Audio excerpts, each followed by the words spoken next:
they know about how these fires started, because frankly, that is what everybody in each one of these communities wants to know. I mean, checking into my hotel last night, my conversation with the front desk clerk was her asking me, well, how did they start? It's the question on everybody's mind, if only because there's concern that when these winds come back, could it happen again? If it was arson, is the arsonist still out there somewhere? Could that person do it again? Again, we don't know what the cause was, but it is very much an open question. Officials say they are actively investigating. They're clearly trying to get in front of it, announcing this task force led by the ATF. I think it's safe to say that officials want to know these answers as bad, if not more, than we do. And they sure do. ABC's Matt Rivers in Altadena. Matt, thank you. And firefighters will have another obstacle to deal with. A new Santa Ana wind event is forecast today through Wednesday. ABC News Chief Meteorologist Ginger Z is tracking the latest on that for us. Hi, Ginger.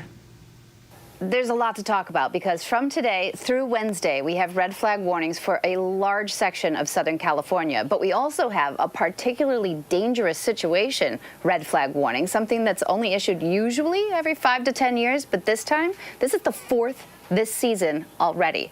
And so, yes, it was issued for last week's, but this event is going to be different, and I'll explain all of that. From today through tomorrow, we've got that extreme fire risk, right? Fillmore, San Fernando, but in the Santa Monica Mountains, down to Anaheim and Escondido, critical fire risk. That's 8 million people under critical fire risk starting today. The offshore winds are the normal Santa Anas. This is a bit more of an average one, like you have east or northeasterly winds instead of last week's northerly winds. But what we put on here is the upper levels, and this is going to enhance the normal Santa Anas. And that's why we have that PDS red flag warning that's starting on Tuesday morning and goes through noon on Wednesday for specific areas that we have highlighted on the map here. So I-5 up to almost Grapevine. Then you've got Fillmore to Ventura, Simi Valley, San Fernando, and the Santa Monica Mountains just outside of Malibu. So that Pacific Palisades fire still could see gusts. We put that on the map as well as others, but you can see where those 40-mile-per-hour gusts through noon today, 36 at Ventura, and watch, they stick around. 40 is the kind of lower end. Some of the hills could see up to 70-mile-per-hour winds. And that's where you see that erratic fire behavior. It could impact the air assault on these fires, and that's why they had to try to get so much done, because even Wednesday noon still have gusts of 40-plus. These can be damaging winds, too. Just like last week, you can have power lines come down when you have a 60 to 70-mile-per-hour gust, and that's the concern, is any fire that starts would have explosive fire growth through Wednesday. Diane? Such a dangerous combination. Chief Meteorologist Ginger Z, thank you. And authorities are warning potential looters in Southern California. They will be prosecuted. While some are taking advantage of the disaster, the fires are also bringing people together to support one another. ABC's Kana Whitworth has that part of the story.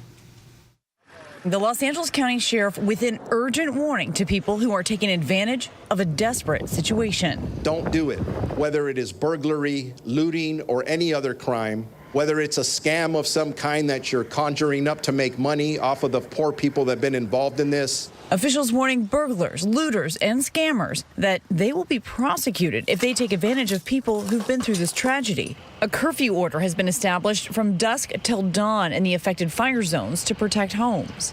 Authorities increasing patrols and deploying the National Guard to assist. One suspect arrested after they were caught burglarizing a home in Malibu, disguised as a firefighter. The FBI now investigating the drone that collided with the Super Scooper aircraft while it was delivering desperately needed water to the Palisades fire. It will be back in operation today after this hole was punctured in it. Officials warning the public not to fly drones. This is extremely illegal and extremely dangerous. But also the best of humanity in Santa Anita Park. Thousands coming together to help those in need.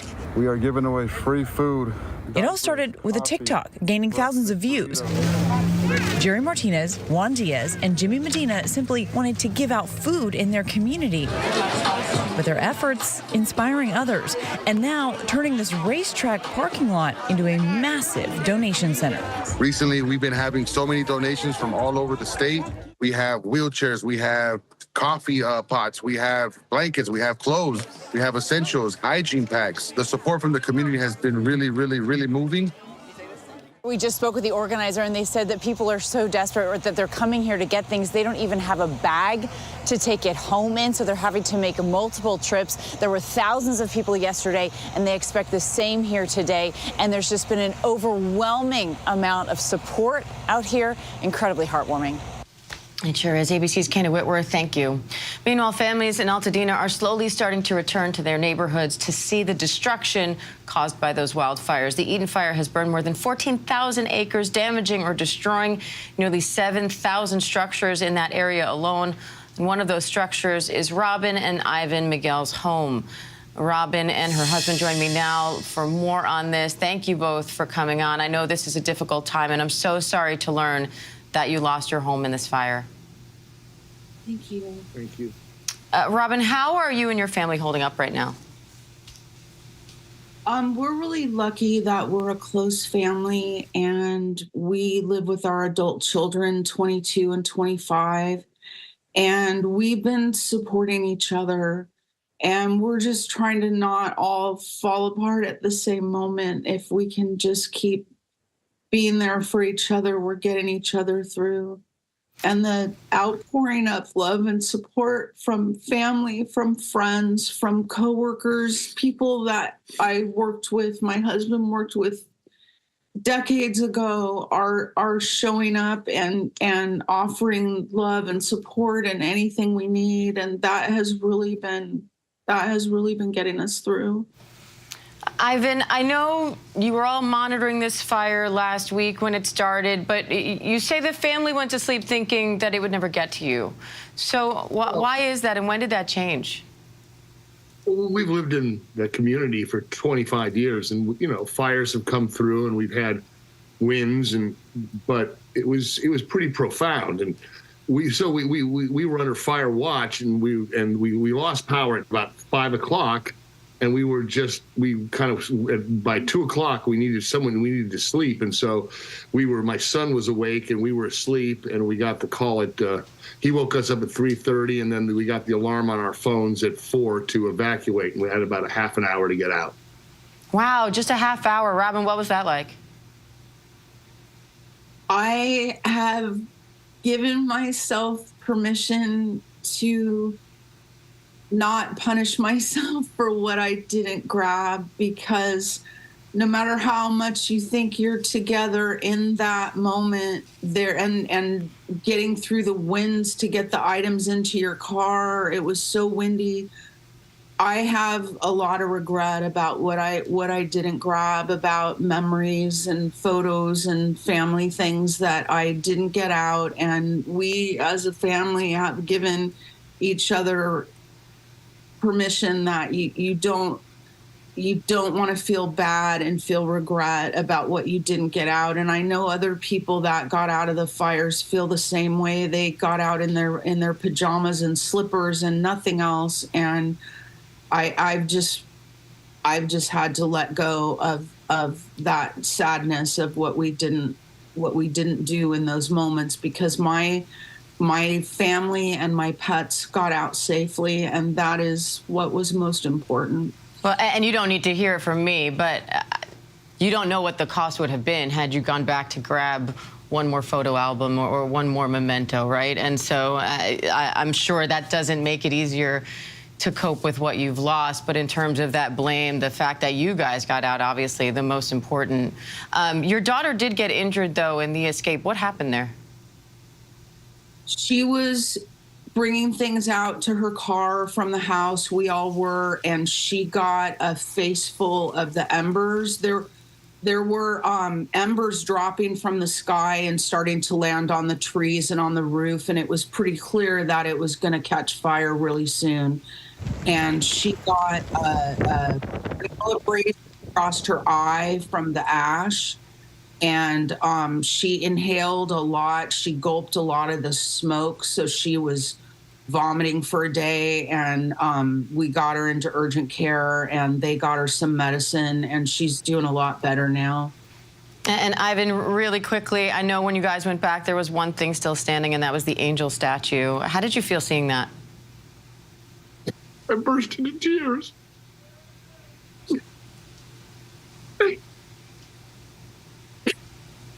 I'm sorry. That's okay. Take your time. Robin, you can also share your thoughts if you want. That was my guardian angel in my garden. And the fact that the stove and refrigerator and all of our furniture, everything, it's like it vaporized, it's gone, but that angel was there, and it is not cracked and it is not broken. It's just marked with the smoke from the flames, but it doesn't, to me, I thought it was a beautiful sign. It gave me, I mean, as much as I burst into tears and it was, that something survived, but it also just gave me hope that, to move forward and to rebuild from this experience. I mean, I don't know. And I Robin has said the outpouring of support from, 30 years of colleagues and constituents and friends and it's as enormous as the loss is, the support from the community and friends from across the country and from across my lives and both of our lives and our kids' lives has been overwhelming. I mean, I'm at a loss. Well, we share that hope with you. We thank you for sharing your story with us. You're a pillar of strength right now, and we're all rooting for you, your family, and your community. Thank you both. Thank you so much. And we do have some breaking news now. Parts of Japan are under a tsunami warning after a 6.9 magnitude earthquake off the southern coast. Strong aftershocks are being reported, but Japanese media reports 2 nuclear power plants in the earthquake zone have not been affected. And we will bring you more updates on that story as we get them. Coming up, a new warning from the CDC on respiratory illness in the U.S., why doctors say it's spreading so quickly and what you can do to try to stay healthy.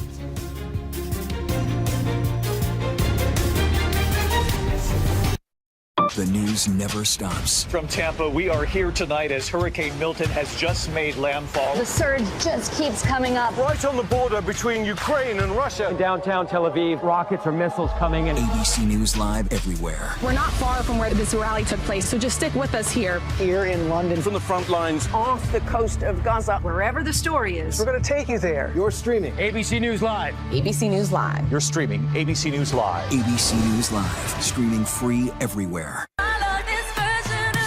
America's #1 most watched daytime talk show is ABC's The View. You all heard it here first. This is going to be must-see TV, and so much could happen. That's why it's called The what? The View. The Disney Resorts Collection is the most magical place to stay at the most magical place on Earth. And with extra time at any of the 4 theme parks, why would you stay anywhere else? Start saving today. Amanda Riley was a mother, wife. Everybody loved her. I heard the words, "You have stage 3 blood cancer." We gave our hearts, our prayers. We thought she was God's gift, but she was a liar. Why would somebody fake cancer? There's all these pictures of her in the hospital with IVs, tubing. It was only a matter of time until Amanda's whole world came tumbling down. Oh my God! Scamanda. So, I don't know if you want to flag that.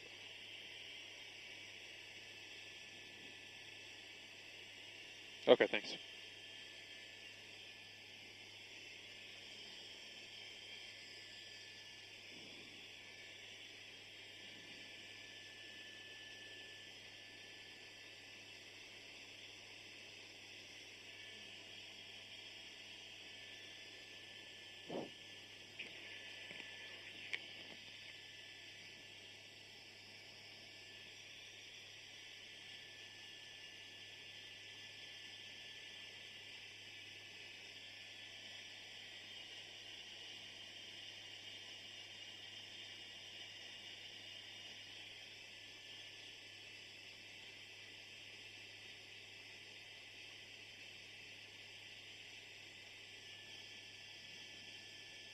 Okay. Copy.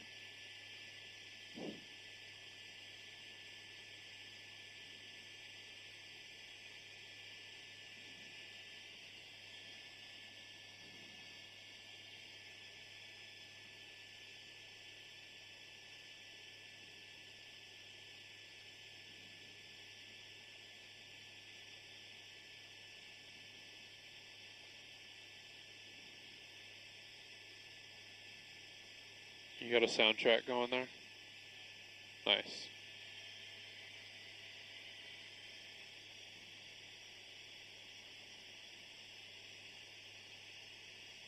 We will.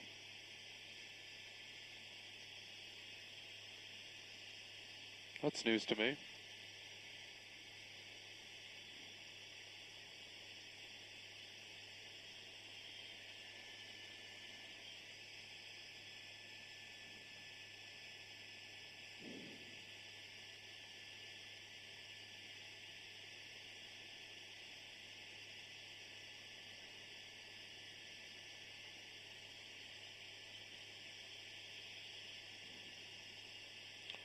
What's your gain go up to on that one, Marcel? Oh. Oh. I mean, yeah.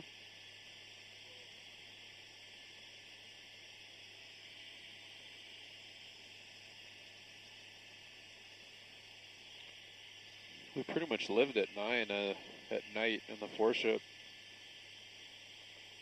It wasn't too grainy.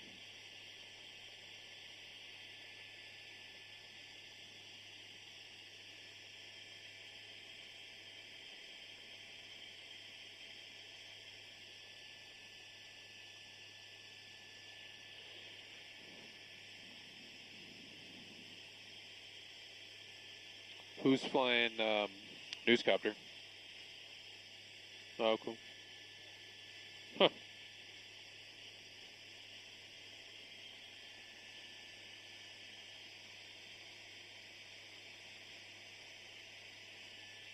I'll convince Sean one day. I'll convince Sean one day to let me fly one. I got a lot more hours to go though. Just a bit. What are you at now? 2? Nice.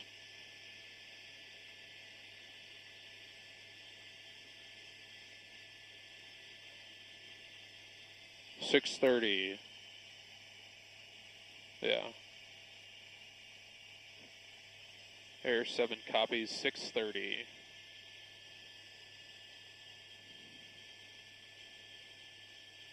Copy that.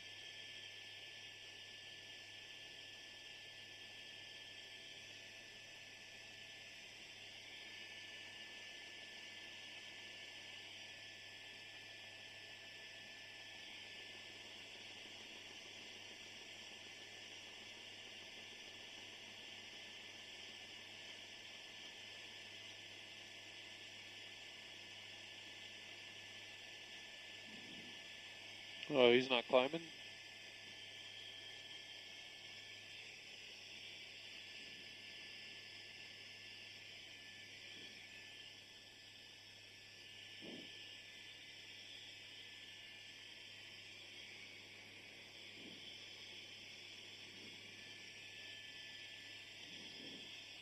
I thought I hit a pen.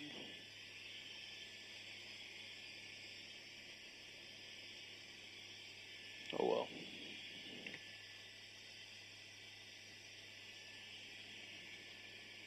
What are you going to do if you have to write down a number? Nice.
Wow, just a straight dive.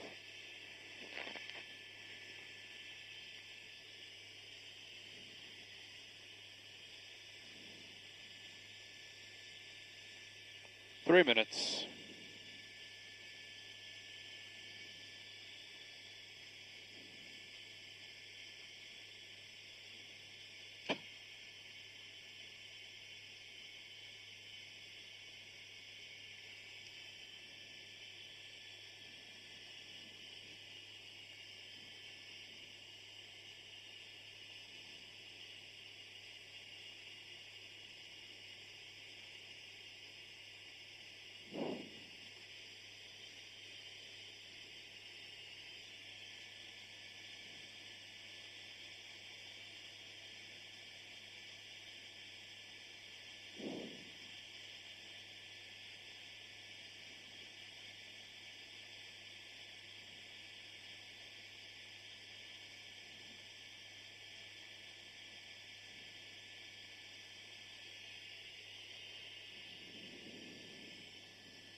haven't heard Deb.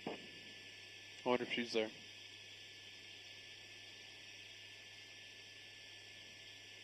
Oh, hey, Deb.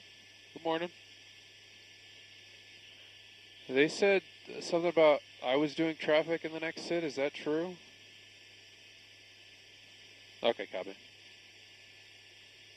Thank you all.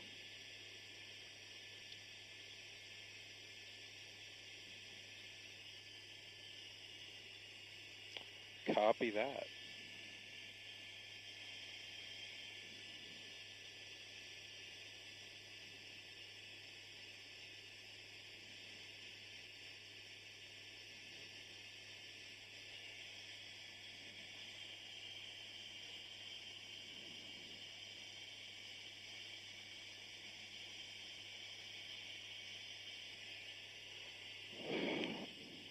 You think we'll be good through the top of the 7, right, Tyler?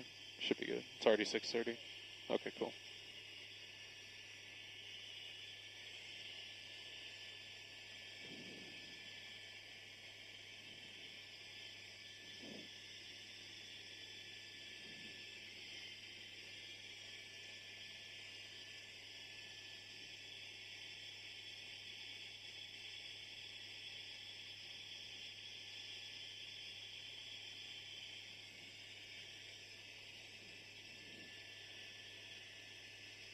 Standing by, 2 bucks. 15 out live picks. Pan over, Marcel, thank you.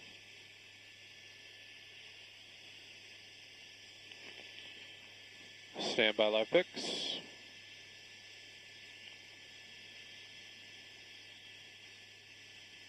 Picks are hot.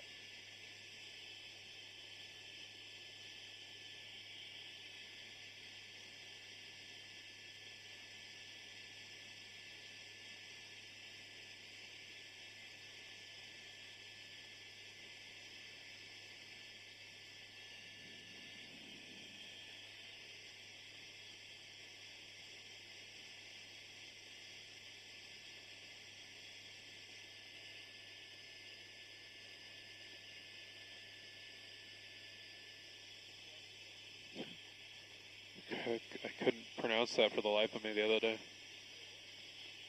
The name of that street.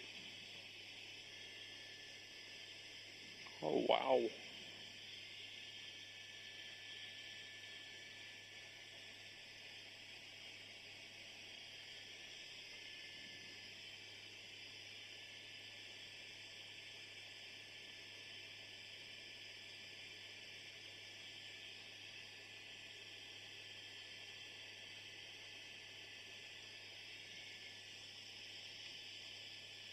Not gonna need this.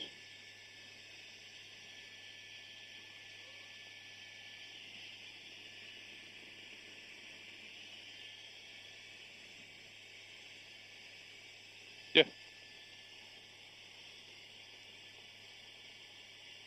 Hold on. It did it in time-lapse mode. Alright.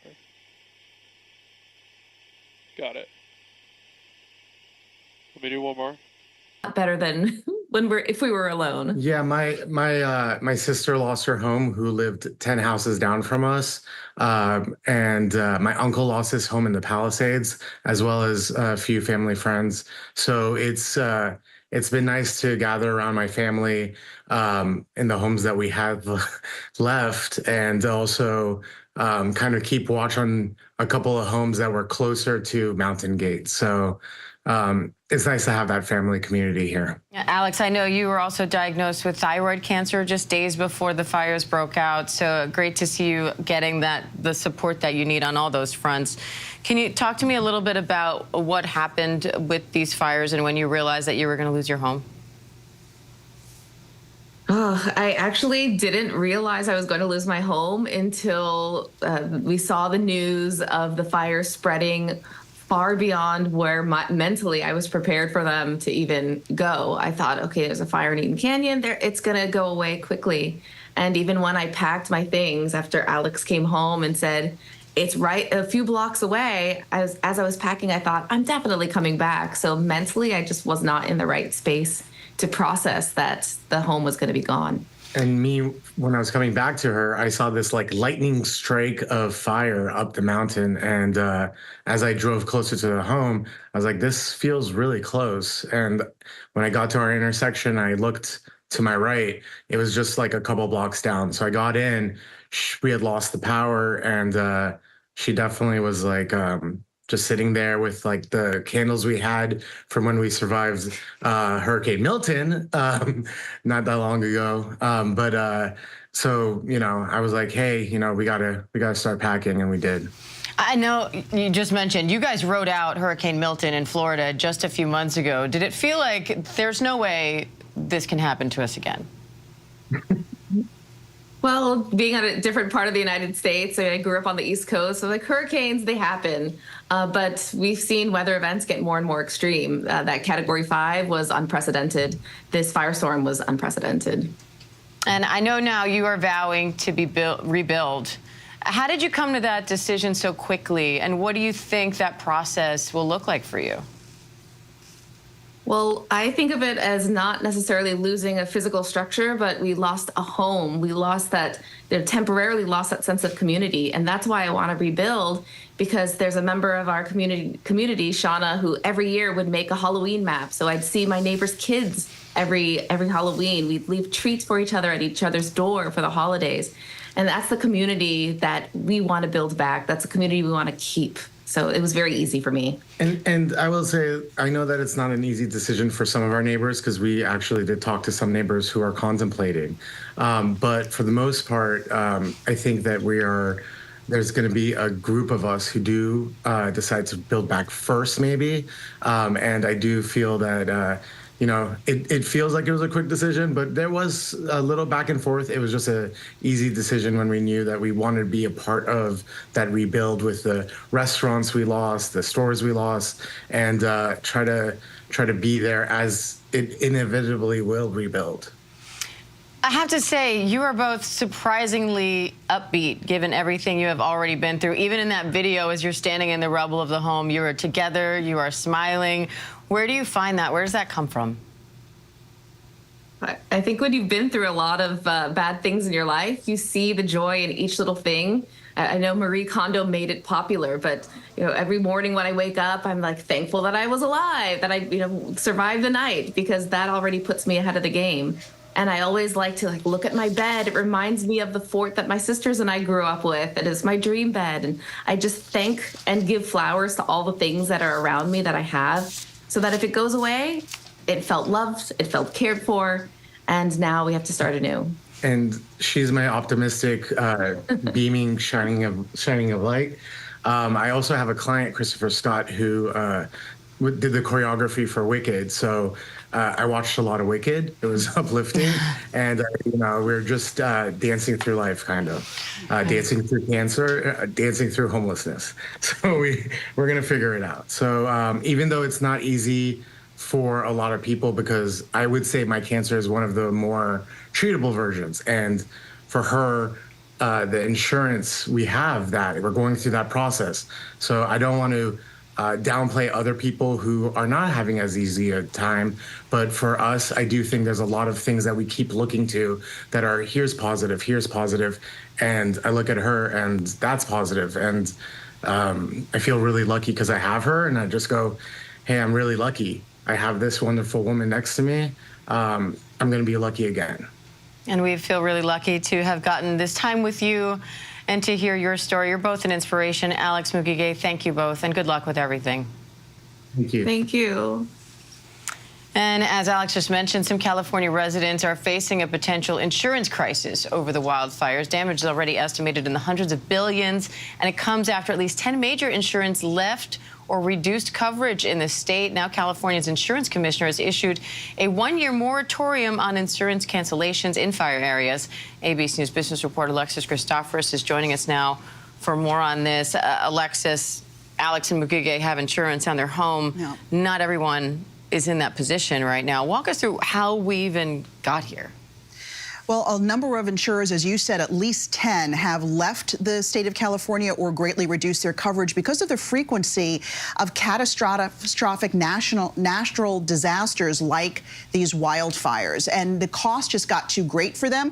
Some people had their policies canceled with very little to no notice at all. And a lot of people then had to move to the state's insurance company called FAIR. It is what they call the insurer of last resort. It's not as comprehensive as other coverage. It can be more expensive, but the number of people on that plan doubled in the past 4 years. Now about 452,000 Californians are on the FAIR plan. I mean, what are your options if your insurance carrier cancels? When you're going to buy a home, you know you have to line up insurance ahead of time. If you already own it and all of a sudden they cancel, what do you do? So if you own your home outright, you're not required to have insurance, believe it or not. States don't mandate it. The lender mandates it. So if there's a mortgage involved and a bank involved, you have to have some sort of insurance. And so a number of people who thought it was just too expensive and didn't have a lender involved decided not to go with insurance at all. But a number of people, especially in California in these high-risk areas, realized they couldn't do that, and that's why they're on that state FAIR plan, which again is the resort insurer of last resort. How do you think these fires will shape the insurance industry moving forward? So, you know, the way insurance is built, the way it works, whether it's medical or home insurance, is that the losses of a few are paid by the premiums of many. So these insurance companies will spread out the cost, meaning that we all can see our home insurance rates go up because of the severity of these fires and back-to-back catastrophic disasters that we're seeing, these natural disasters more and more. We had the hurricanes in Florida last fall. So people are experiencing higher insurance premiums in places like Virginia, Ohio, miles away from these wildfires. So I think over the months and years ahead, you're going to see home insurance costs rise. All right, business reporter Alexis Christoforous, thank you. And while stories of loss in California are growing, communities are also coming together to help one another through this difficult time. Our Will Gans has a look at some of the uplifting stories rising from the ashes. Take a look. For a community that's lost so much. What you see here is just my clothes. It's all I have. Unlikely heroes are stepping up to give the gift of hope. Jack, come here. Jack, an 11-year-old golden retriever, along with his human, Victor Laviaga, greeting displaced families at Southern California evacuation centers. So many different kids just smiling because they had been there in that evacuation center for at least 24 hours so at that point. Gina Sapanta and Mike Alder offering free hotel rooms to those who need one. We have our businesses here, our homes here throughout the city, and also being lawyers. Yes, we help people with their legal needs, but it goes beyond that. We're private citizens, we're not a charity, and I think because of that, we're quickly able to mobilize. Thanks to the couple, 167 families have a place to stay. I was lucky enough that they picked me and my son. As for their pets, the Pasadena Humane Society is currently housing more than 400 animals for families who didn't know if their temporary housing would be pet-friendly. We're going to hold on to those animals for as long as it takes for them to figure out their next step. We're going to kind of pull on our volunteer resources, our foster families if necessary. And as for those first responders. So these firefighters coming off the line, they've been working for 20, 30 hours straight. So for one thing, they're tired. They are absolutely beat up. Jack is waiting as they return to base camp from the fire line. There was one firefighter.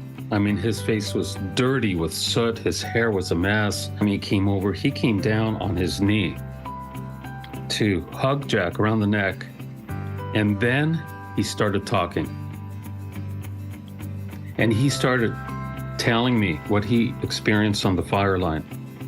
And that's one of the best therapies, honestly, for anybody that's gone through a critical incident. And I thought, oh God, thank you, Lord. We're making a difference, I think. Well, Gans, thanks for that. And if you want to help wildfire victims, you can head to abcnews.com for more information.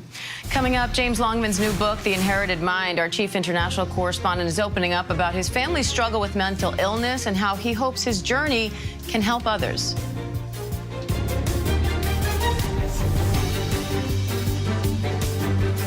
Scott been using the return, Marcel? Oh, gotcha.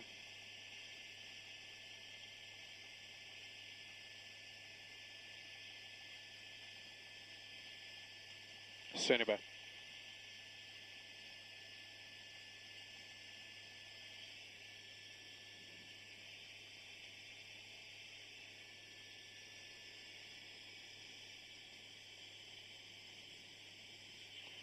Well, John, you're looking at the burn scar from that Palisades fire, where we are being told there are a couple hot spots down in there that fire crews are keeping an eye on, but the majority of the fire activity has died down, and that's some really good news. They have helicopters on standby, though, water-dropping helicopters on standby in case any of those hot spots flare up, but overall some really good news to see here. Now, a lot of people have been asking, what happened to those super scooper planes?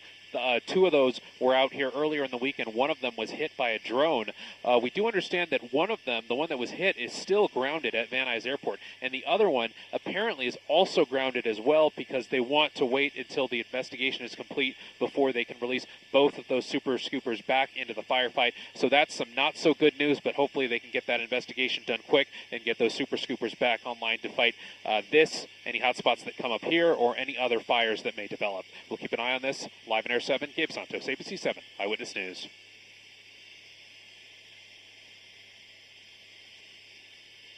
Thank you.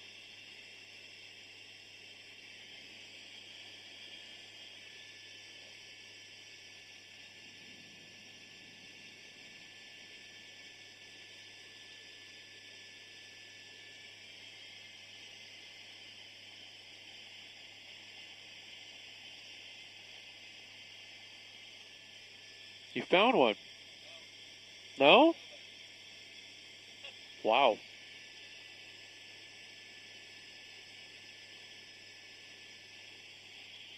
It's got to be hot under some of that ash, though. Yeah.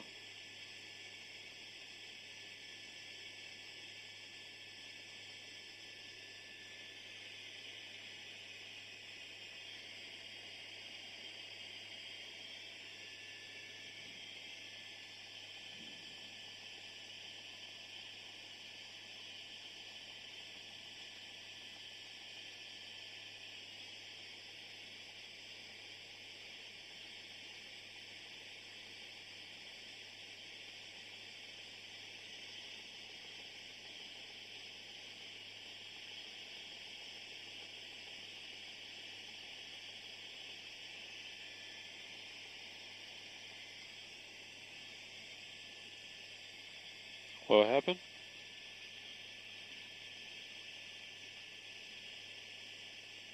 Down on the other side, maybe?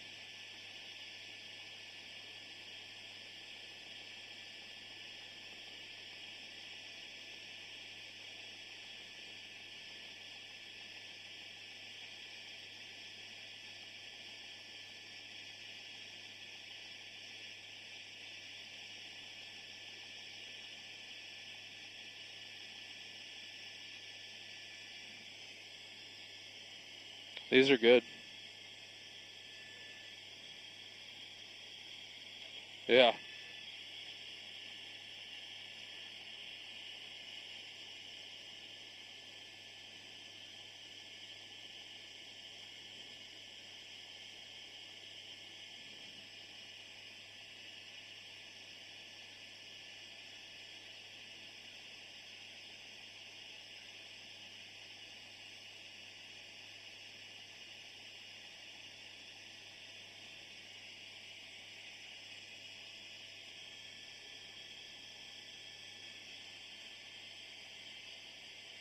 They're still saying there's a tree somewhere?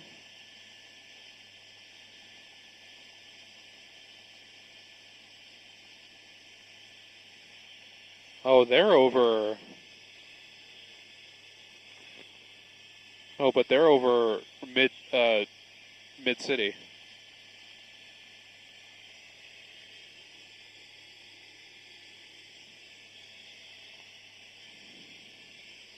Go for Air 7.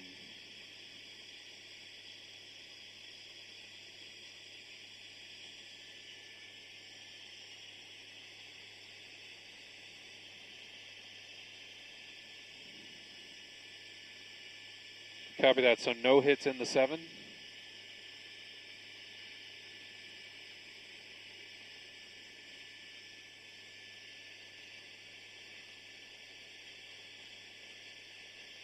Okay, copy all, copy all.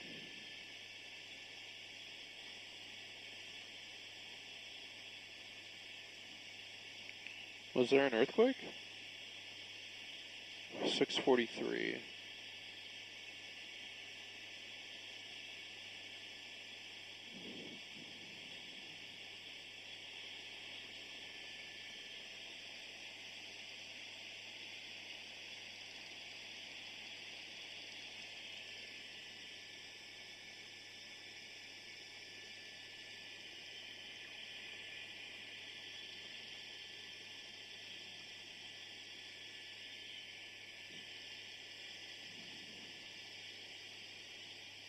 Whoa, that's crazy. That was in Japan.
Okay, copy.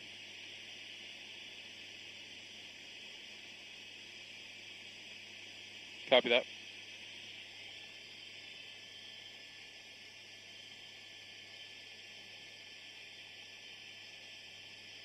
You're good.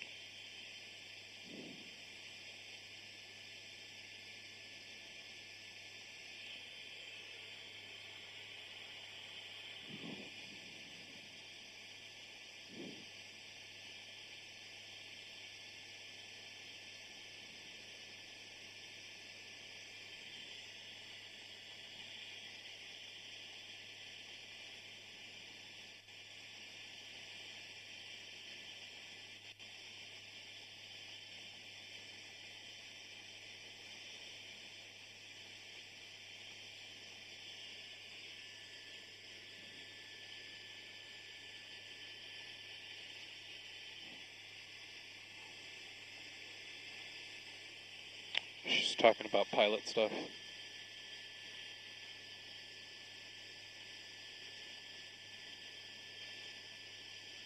Okay.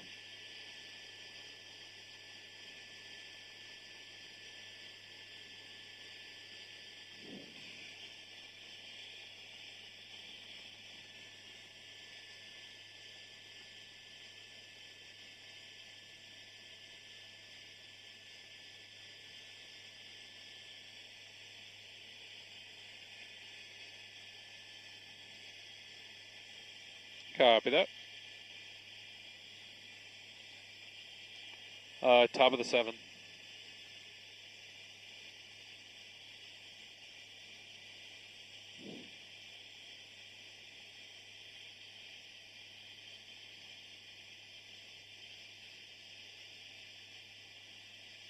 This morning?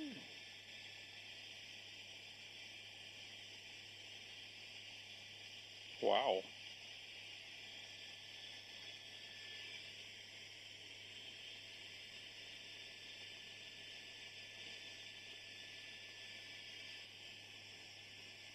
Did he call himself TV7?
Sorry.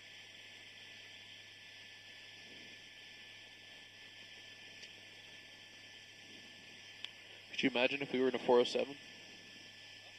Could you imagine if we were in a 407? It'd be a, well, when, yeah, well, yeah, that's true. Yeah.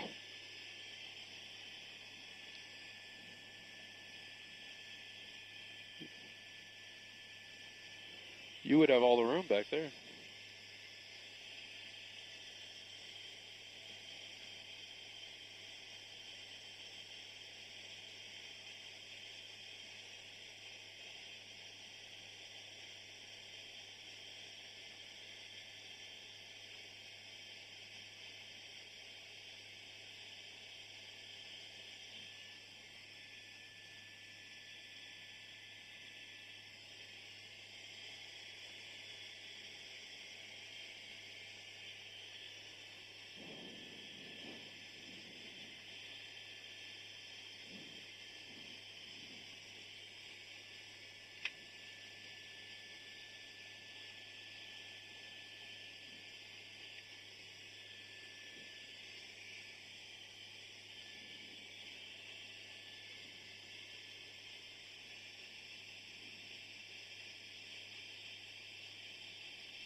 I'm Diane Macedo. Today on ABC News Live. First, crews are racing to gain an upper hand on the raging wildfires in Southern California.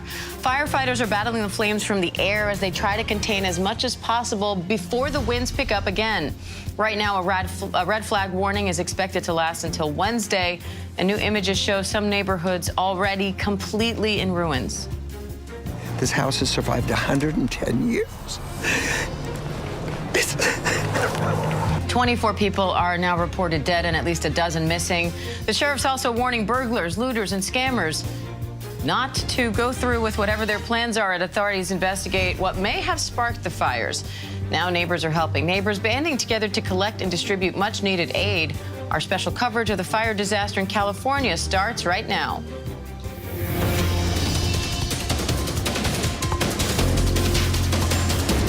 But first, the Los Angeles area is bracing for a resurgence in dangerously strong Santa Ana winds, threatening to worsen the deadly fires. Red flag warnings are expected until Wednesday for 8 counties in Southern California, with hurricane-strength gusts and extremely low humidity expected to start within 24 hours. At least 24 people are dead, and the search for at least a dozen missing is intensifying ahead of tomorrow's forecast. ABC's chief national correspondent Matt Gutman has the latest on the efforts to control those fires. Exhausted fire crews trying to snuff out remaining hot spots as officials are bracing for those Santa Ana wind gusts today, expected to reach 70 miles an hour. Go, go, go. Over the weekend, the Palisades fire again flaring up, this time near Mandeville Canyon, the fire encroaching on Brentwood and Encino, triggering an unprecedented air assault. The largest blaze, the Palisades fire, scorching nearly 24,000 acres with only 13% containment. And that fire spinning up a fire NATO. And reinforcements pouring in for both Mexico and Canada, deploying fire crews and equipment, specifically those large air tankers. But FEMA saying there are limits to that air support. We're also talking about a very small space from the air, and we got to make sure that those aircraft are safe. They can only put so much in the air at that one time. This is authorities in LA County are now investigating the possible causes of the fire. Hey, babe, I need you to come out here right now. We have a very big problem. What? Doorbell camera and cell phone video from Jeffrey and Cheryl Koo showing the frantic moments when they say they saw this small fire near their Altadena house at around 6:19 p.m. Tuesday. Oh. At that time, that when we saw it, it was just at the base of the tower. And within minutes, it had spread. The Koos racing outside, filming what they saw in those terrifying moments. And look closely, beyond the tree line, that's a transmission tower. What did it feel like? It was a nightmare. And I think the worst part was every time I checked on the fire, it got worse. And minute by minute, they watched the fire grow. Nearby, Jennifer Errico says she saw what appears to be fire at the base of that same transmission tower at about 6:20 p.m., snapping this picture. My husband had come home from work and he ran in the house and just started screaming, "There's a fire on the hill. We need to get out." I ran out back, saw the fire at the poles. I immediately called 911. The winds quickly stoking the fire into an inferno, turning the night sky orange. And at 6:24 p.m., a third resident, Pedro Rojas, taking video of the flames near that electrical tower. That was the only flames you saw anywhere around? Anywhere around. There were no other fire, no flames anywhere around, because it was so dark that if there were some flames in other places, we have noticed it. On Sunday, we traveled to that Altadena neighborhood to get a closer look. So Eaton Canyon is below me, and right there is that transmission tower that the Koos say they saw the fire burning initially. It may be one of several, or the first place where the fire started, but that's the tower, at least in the video. Fire officials telling ABC News they are aware of the videos and that they are part of the investigation. Southern California Edison says while the Eaton fire started in its service area, a preliminary analysis shows no interruptions or electrical or operational anomalies until more than an hour after the reported start time of the fire. The company also says no fire agency has suggested that its equipment caused the Eaton fire to ignite. Chief National Correspondent Matt Gutman, thank you. Let's bring in our Alex Brachet from Pacific Palisades and Jacqueline Lee from Altadena. Alex, what's the latest on the efforts to get the fire under control near the Palisades area? Hey, Diane. So right now, I mean, we're more than 23,000 acres, nearly 24,000 acres burned. We're about 13% containment. Firefighters got a little bit of a break over the weekend with the winds dying down. But as you mentioned, those red flag warnings in effect till Wednesday. There is a big concern about the growing winds later on today and into tomorrow. But when you look at the firefighting effort, certainly there is a front line. But then even in neighborhoods like this, we are in what they call the Alphabet Streets. It's a historic neighborhood where this fire has unfortunately wiped through a number of these tightly packed, dense homes. There is the concern for these hot shots, these hot spots. And so we've seen in this community, in Palisades Village, where fire crews have been going around and putting out hot spots on the second story of a building that's already burnt. And so you have that concern as well to make sure there are not embers that flare up in places where this fire has already moved through. Jacqueline, what are you seeing in Altadena right now? Hey, Diane. So we are here in a neighborhood, and we were just kind of looking at all of the homes that have been destroyed. I mean, you can see that chimney over here, and the devastation just gets worse. I was just stunned looking at some of the pottery that you can still see, plastic chairs that are burnt through. But I have been here all weekend long, and this is actually the first time that I'm starting to see pets. And so there were people from the Humane Society that were here over the weekend leaving out food and water for animals. And I just saw 2 cats come out, and one of them's injured. So we want to reach out to the Humane Society to try to get that cat medical attention. But I think this just speaks to when you have a fire that breaks out this quickly, and when homeowners just have no notice whatsoever to really grab everything and go. There are these pets that are still left behind. And so we're starting to see volunteers remember that, of course, and try to bring out resources for them as homeowners struggle to get back in, because you have to remember all of the streets are blocked off. Diane. Alex, authorities have also arrested dozens of people across LA County suspected of looting. What are they doing to try to stop that? Yeah, well, so they have this curfew in place, but look, I mean, the reality is that is a huge concern for so many of these homeowners. I mean, you look at this neighborhood; it was densely packed at one point, but it is a ghost town, and that's because people haven't been able to come back. And so, there is a concern for the valuables that might still be left. We've heard from LA County sheriffs that they've made nearly 30 arrests. Santa Monica police have made a number of arrests as well. And so, we've seen these checkpoints around town. But looting continues to be a big concern. I can tell you, yesterday we were driving the PCH, and I'm not sure if it was related to looting, but we did see that law enforcement had detained a couple of individuals that appeared to be on e-bikes, and so people are on high alert here. And when you talk to folks in the community that are trying to get answers about the status of their buildings or their homes. Looting is also top of mind and a big concern. Alex Prochet, Jacqueline Lee, thank you both. And the death toll is expected to rise in Southern California as firefighters now start searching burned out neighborhoods. Authorities are telling many residents not to return home, even if they don't know the status of their home and even if they have a loved one missing. ABC's Matt Rivers has the latest on that part of the story. As the death toll rises, the search for the missing amidst the devastation intensifying. Our Los Angeles County Fire Department using cadaver dogs doing grid searches. I don't expect good news from those. The death toll now at least 24. Among the casualties, Altadena residents Victor Shaw, Anthony Mitchell, and his son Justin Mitchell, and 84-year-old Charles Mortimer. Officials urging some residents to resist going back home. A lot of these areas still look like they were hit by a bomb. There are live electrical wires, gas lines, and other hazards. Many just looking for answers, like Ron McCord, who'd fled the Eaton fire without knowing if his house was okay. We talked to the police. They said nobody's going through. We saw you guys, and we thought, oh my gosh, maybe they can help. Unable to pass through police checkpoints, he asked us to go check for him. Yeah, this is their house. They told us there were stones in front. There was a street sign in front. This is 100% it. And by the looks of it, it's totally gone. There's the remains of a garage in the back there, but the house part here, and they told me they had stone steps in the front. It's totally gone. So we walked back down and showed Ron what happened, recording with his permission. This house has survived 110 years. What's going through your mind as you see this? It's just my worst fears are confirmed, and it's just sadness. Ron's story repeated thousands of times over amidst an avalanche of tragedy here. But there is good news, too. I looked to my side, and the dog was seated with its tail between its legs, just curled in the corner of the front yard.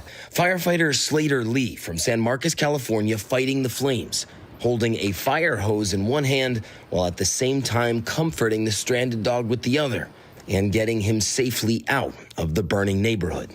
I was able to scratch his head there for a little bit, and it was a special moment, something that I'll cherish forever.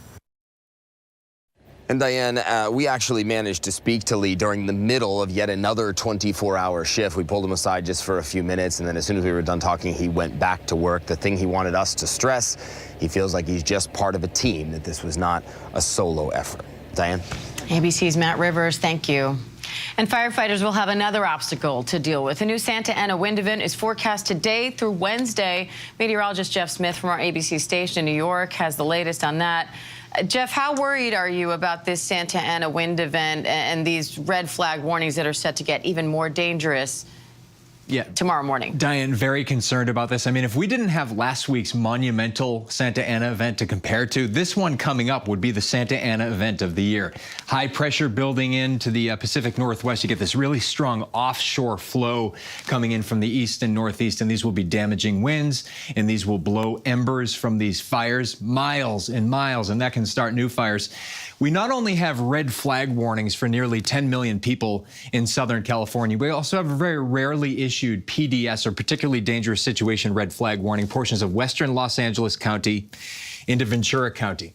So 40 to 70 mile per hour winds in gusts, especially in the higher elevations, and humidity dropping down to single digit values, 8 to 15% in some cases by later on tonight into tomorrow. Already winds are starting to increase a little bit. We got a little bit of a reprieve yesterday evening, but they're already starting to increase, and they'll continue to do so during the day today. This is when we get into that real dangerous territory after midnight tonight, right through much of the day tomorrow, even into the first half of Wednesday, where these winds sustained could be about 40 miles per hour in some of the higher peaks, again, gusting up to 70 miles per hour potentially, right through tomorrow, right into Wednesday. I think by midday Wednesday, things start to calm down a little bit, although some of these higher peaks still gusting well past 40 miles per hour. Beyond that, though, the wind should lighten up a bit. And the good news is, Diane, by the weekend, humidity should increase, too, and that will be a godsend for the firefighters fighting these blazes. All right, meteorologist Jeff Smith. Jeff, thank you. Meanwhile, a story in Altadena serving as a beacon of light in a community devastated by loss. The Eaton fire has burned more than 14,000 acres, damaging or destroying nearly 7,000 structures. And those fast-moving flames literally made it right to Debbie Slavin's doorstep, but spared her home. It's the only one still standing. And Debbie Slavin is here now to share her story with us. Debbie, thank you for coming on. I know it's a really difficult time. Talk me through this, because you say your home was spared because of a pressurized water pipe. How did that save your house? Yeah, so the back fence by my garage had my garbage cans by it, and I had 4 garbage cans. When I saw it on Wednesday, there was only 1 left. And those garbage cans were right up against my back fence. And so when the fire burned the fence, it also burst the pressurized water pipe. And I honestly believe that's what put the fire out on that fence. So what was it like to go back and see your community essentially destroyed, but then your home still standing in the middle of it? Yeah, it was pretty emotional. The first 6 houses on my block are completely gone that are across the street from me. When I got there, I was on my way over because I had heard some other friends going in. And I got a call from my neighbor down the street, whose also house has survived. And he basically shared with me that there was still smoldering on my front lawn and that he was going to go ahead and burn it and spray it.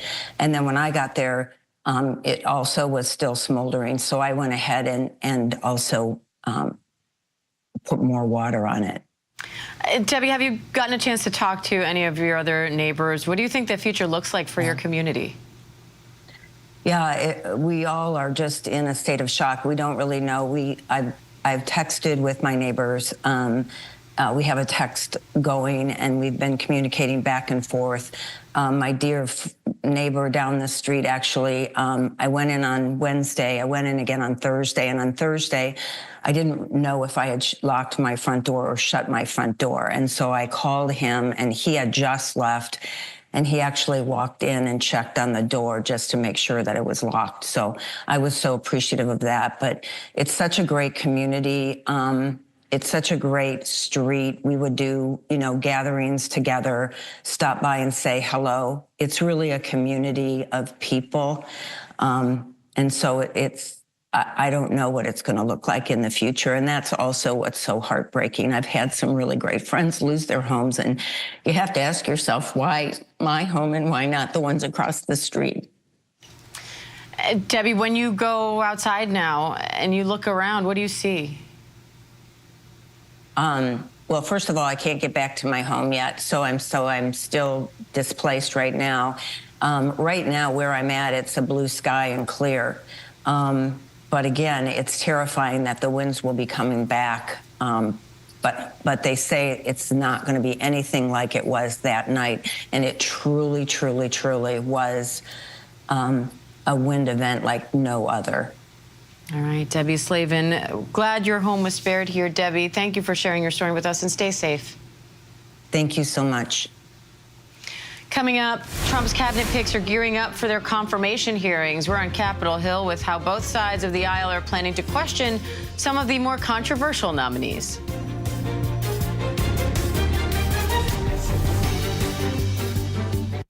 The news never stops. We are here in Israel, a nation at war. Hurricane Helene screaming across the state, and that's why ABC News.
in the homes that we have left, and also kind of keep watch on a couple of homes that were closer to Mountain Gate. So it's nice to have that family community here. Alex, I know you were also diagnosed with thyroid cancer just days before the fires broke out. So great to see you getting the support that you need on all those fronts. Can you talk to me a little bit about what happened with these fires and when you realized that you were going to lose your home? I actually didn't realize I was going to lose my home until we saw the news of the fire spreading far beyond where mentally I was prepared for them to even go. I thought, okay, there's a fire in Eaton Canyon. It's going to go away quickly. And even when I packed my things after Alex came home and said, it's right a few blocks away, as I was packing, I thought, I'm definitely coming back. So mentally, I just was not in the right space to process that the home was going to be gone. And me, when I was coming back to her, I saw this like lightning strike of fire up the mountain. And as I drove closer to the home, I was like, this feels really close. And when I got to our intersection, I looked to my right. It was just like a couple blocks down. So I got in, we had lost the power, and she definitely was like, just sitting there with like the candles we had from when we survived Hurricane Milton not that long ago. So, you know, I was like, hey, you know, we gotta start packing, and we did. I know you just mentioned you guys rode out Hurricane Milton in Florida just a few months ago. Did it feel like there's no way this can happen to us again? Well, being on a different part of the United States, I grew up on the East Coast, so like hurricanes, they happen. But we've seen weather events get more and more extreme. That Category 5 was unprecedented. This firestorm was unprecedented. And I know now you are vowing to be rebuild. How did you come to that decision so quickly? And what do you think that process will look like for you? Well, I think of it as not necessarily losing a physical structure, but we lost a home. We lost that, temporarily lost that sense of community. And that's why I want to rebuild, because there's a member of our community, Shauna, who every year would make a Halloween map. So I'd see my neighbors' kids every Halloween. We'd leave treats for each other at each other's door for the holidays. And that's the community that we want to build back. That's a community we want to keep. So it was very easy for me. And I will say, I know that it's not an easy decision for some of our neighbors, because we actually did talk to some neighbors who are contemplating. But for the most part, I think that there's going to be a group of us who do decide to build back first, maybe. And I do feel that, you know, it feels like it was a quick decision, but there was a little back and forth. It was just an easy decision when we knew that we wanted to be a part of that rebuild with the restaurants we lost, the stores we lost, and try to be there as it inevitably will rebuild. I have to say, you are both surprisingly upbeat, given everything you have already been through. Even in that video, as you're standing in the rubble of the home, you are together, you are smiling. Where do you find that? Where does that come from? I think when you've been through a lot of bad things in your life, you see the joy in each little thing. I know Marie Kondo made it popular, but every morning when I wake up, I'm like thankful that I was alive, that I survived the night, because that already puts me ahead of the game. And I always like to look at my bed. It reminds me of the fort that my sisters and I grew up with. It is my dream bed. And I just thank and give flowers to all the things that are around me that I have, so that if it goes away, it felt loved, it felt cared for, and now we have to start anew. And she's my optimistic, beaming, shining of light. I also have a client, Christopher Scott, who did the choreography for Wicked. So I watched a lot of Wicked. It was uplifting. And, we were just dancing through life, kind of. Dancing through cancer, dancing through homelessness. So we're going to figure it out. So even though it's not easy for a lot of people, because I would say my cancer is one of the more treatable versions. And for her, the insurance, we have that. We're going through that process. So I don't want to downplay other people who are not having as easy a time. But for us, I do think there's a lot of things that we keep looking to that are here's positive. And I look at her and that's positive. And I feel really lucky because I have her, and I just go, hey, I'm really lucky. I have this wonderful woman next to me. I'm going to be lucky again. And we feel really lucky to have gotten this time with you and to hear your story. You're both an inspiration. Alex, Mugige, thank you both, and good luck with everything. Thank you. Thank you. And as Alex just mentioned, some California residents are facing a potential insurance crisis over the wildfires. Damage is already estimated in the hundreds of billions, and it comes after at least 10 major insurance left or reduced coverage in the state. Now California's insurance commissioner has issued a one-year moratorium on insurance cancellations in fire areas. ABC News business reporter Alexis Christoforous is joining us now for more on this. Alexis, Alex and Mugige have insurance on their home. No. Not everyone is in that position right now. Walk us through how we even got here. Well, a number of insurers, as you said, at least 10 have left the state of California or greatly reduced their coverage because of the frequency of catastrophic natural disasters like these wildfires. And the cost just got too great for them. Some people had their policies canceled with very little to no notice at all. And a lot of people then had to move to the state's insurance company called FAIR. It is what they call the insurer of last resort. It's not as comprehensive as other coverage. It can be more expensive, but the number of people on that plan doubled in the past 4 years. Now about 452,000 Californians are on the FAIR plan. I mean, what are your options if your insurance carrier cancels? When you're going to buy a home, you know you have to line up insurance ahead of time. If you already own it and all of a sudden they cancel, what do you do? So if you own your home outright, you're not required to have insurance, believe it or not. States don't mandate it. The lender mandates it. So if there's a mortgage involved and a bank involved, you have to have some sort of insurance. And so a number of people who thought it was just too expensive and didn't have a lender involved decided not to go with insurance at all. But a number of people, especially in California in these high-risk areas, realized they couldn't do that, and that's why they're on that state FAIR plan, which again is the resort insurer of last resort. How do you think these fires will shape the insurance industry moving forward? So, you know, the way insurance is built, the way it works, whether it's medical or home insurance, is that the losses of a few are paid by the premiums of many. So these insurance companies will spread out the cost, meaning that we all can see our home insurance rates go up because of the severity of these fires and back-to-back catastrophic disasters that we're seeing, these natural disasters more and more. We had the hurricanes in Florida last fall. So people are experiencing higher insurance premiums in places like Virginia, Ohio, miles away from these wildfires. So I think over the months and years ahead, you're going to see home insurance costs rise. All right, business reporter Alexis Christoforous, thank you. And while stories of loss in California are growing, communities are also coming together to help one another through this difficult time. Our Will Gans has a look at some of the uplifting stories rising from the ashes. Take a look. For a community that's lost so much. What you see here is just my clothes, is all I have. Unlikely heroes are stepping up to give the gift of hope. Jack, come here.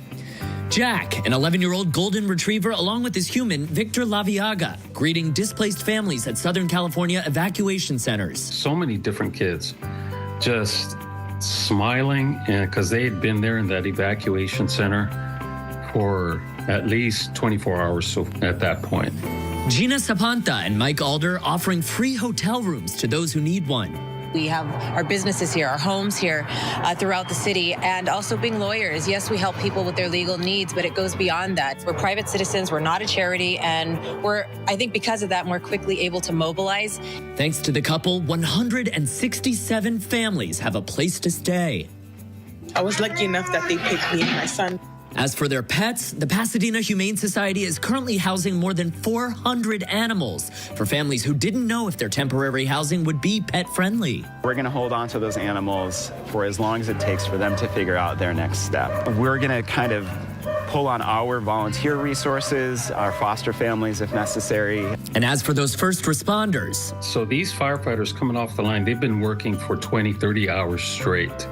So for one thing, they're tired. They are absolutely beat up. Jack is waiting as they return to base camp from the fire line.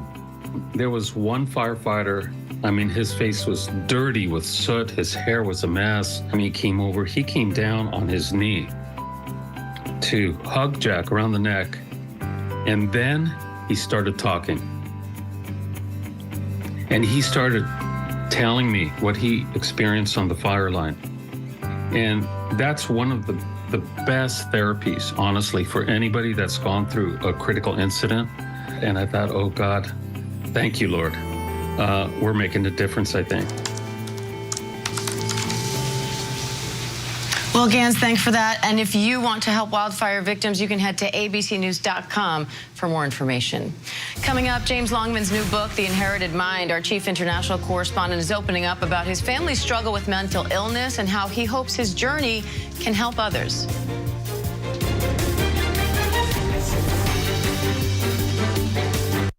More Americans choose ABC News, America's #1 news source. You ready for the NFL playoffs? What you got, Chad? Let's put cameras on every player. Weather and 4D. Hibachi vendors. What do you want? Shrimp. Okay, wait up. So you guys like my ideas? No.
You know, so much is hidden when people have these severe mental illnesses. There's so much secrecy, so much shame. So I wanted to build a picture of who he really was away from the illness, because it's not the only thing that defines a person. Yes, he had schizophrenia, but he was a lot more than that at the same time. And James, you say in the book you're not a scientist, and we know you're not, but there's a lot of science in this book, and you really followed the science and trying to find answers here. What was that like? It was hard because I really am not a scientist. I say in the book, if my science teachers find out that I wrote a book about science, they may indeed believe that I have lost my mind. Because but it means you do such insane. a great job of explaining the science for us non-scientists to understand it. That's what I hope. That was the effort, to try to take you along with me as I discover. You know, genetics and mental illness is a controversial area because people think it's stigmatizing to talk about the genetics of mental illness, but I really believe the opposite, because with a better understanding of the genetics, medication will improve, because lots of people watching this will be on an antidepressant of some kind, and they will know that they're just given pills by their doctor and it's trial and error. In the future, hopefully, your genetics might dictate what kind of pill you get. I mean, how amazing is that?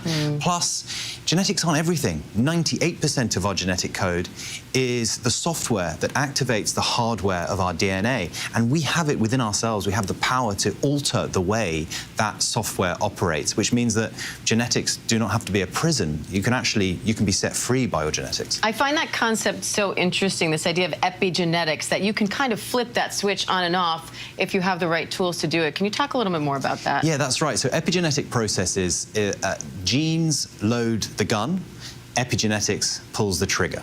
So that means that if you change habits in your life, you can stop or turn down your predispositions. You know, there are chemicals that sit along our genome which basically function like dimmer switches, and you can turn them up or turn them down. And there are things you can do to help with that. There are longevity genes, for example, that help stave away illness. There are things I do in my life, for example, high-intensity training. You can fast for 16 hours a day. I was told that was the optimum time you should be fasting. I'm trying very hard in this book not to be prescriptive in any way. I'm not a doctor, but there are things that you can do to be happier and healthier. And I think also through the exploration of my family history, I was kept away from much more significant mental illness in the ways that my mother protected me from it. And I think there are lessons there as well about how you bring up children in these environments. Not only do you have these genetics behind you, you also work on some of the most difficult stories that we report on at this network. How did what you learned in researching this book help you in just protecting your own mental health and being able to relate to others how they might be able to protect theirs? Look, I think I didn't become a journalist to depress people. I always say that, you know, I might go to the worst places in the world or where things are horrible are happening, but what my work has taught me actually is the power of resilience, which is really the flip side of depression. If you can have a genetic susceptibility to depression, you may also have a genetic susceptibility to resilience, and you might be able to build up your ability to withstand. And my job has taught me the most incredible lessons about the power of withstanding hardship. That is really the lesson of my work, is the lesson of the book, that no matter what happens to you, humans have a tremendous capacity to overcome. I protect myself through the knowledge that talking about these issues is really, really helpful. And when I'm on the road with colleagues, you know, that is what we do. We come away from a difficult situation, we're always talking about our lives and the way things are impacting us. But more than that, I think doing a job that gives me purpose, where, I mean, maybe I've been working at an American network for too long, but I say where there's feeling, there's meaning. Because it's true, where I feel like my emotions and my feelings are being activated, that really makes me happy. Because, and even if it's, I'm scared or I'm worried or I'm sad, I think that to have a job that gives you meaning and purpose, that has really helped me. And part of the beauty of this book is watching you go from someone who you didn't even know the real way your father lost his life, to then discover so much more about him and his story, and in turn learn more about yourself. So what's your advice to those who are dealing with tragedy or some other stigmatized issue, and maybe they don't want to tell that story, they want to keep it a secret, and they think they're helping somebody else by doing it? Any thoughts on how you can open up about that and share it a bit more easily? I wrote this book trying to find out about my dad, and what I ended up doing was finding out a lot more about my mum and what she went through, looking after me, trying to handle living with a person who had schizophrenia. And what I realized by the end of the book was that community is so important. You cannot get through these issues without community. And when someone is suffering from a significant mental illness, they often isolate themselves. They try to shut themselves off from the rest of the family. So all you can do, if you've got someone in your family who's experiencing this, is just walk with them through it. You cannot try and fix them, because they will not respond to that. But you can be there with them and not isolate them. Because someone who has one of these issues, you know, they might seem like a different person when they're in psychosis, but their true self is in there. A common misconception with schizophrenia is it's multiple personalities. That's not true. They're in a psychosis and they're out of a psychosis, but the fundamental person remains, and all you can do is walk with them through it. All right, ABC News Chief International Correspondent James Longman. James, thank you. Thanks, Diane. And The Inherited Mind is available wherever books are sold. And if you or a loved one is struggling with mental health distress, including thoughts of suicide, substance use, or emotional distress, you can text or dial 988. Free help is available 24/7. Coming up, the Sober Curious movement is growing. Our next guest is sharing his journey to sobriety and how it led to a more active lifestyle.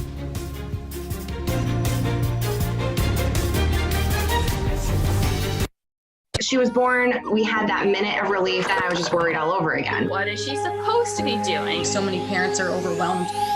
My wife turned her phone towards me and she's like, hey, there's this company called Love Every. This just gives us almost like a play-by-play. They make these boxes with playthings and parent guides. Brings us closer together. Love Every products are different. When you get your box, it's customized. He has so much energy, but he focuses.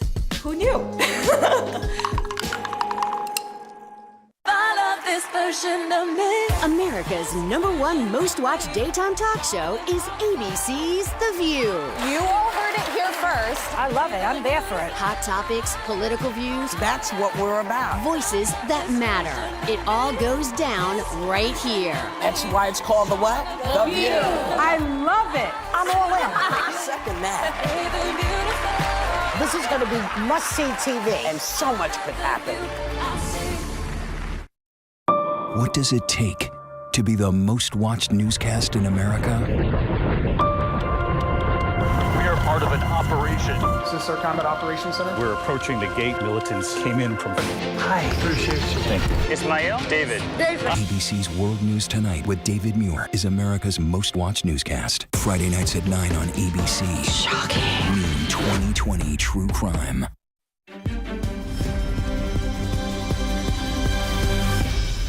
Welcome back to ABC News Live First. We are nearly halfway through so-called dry January, when a lot of people decide to take a break from alcohol and examine their relationship with it.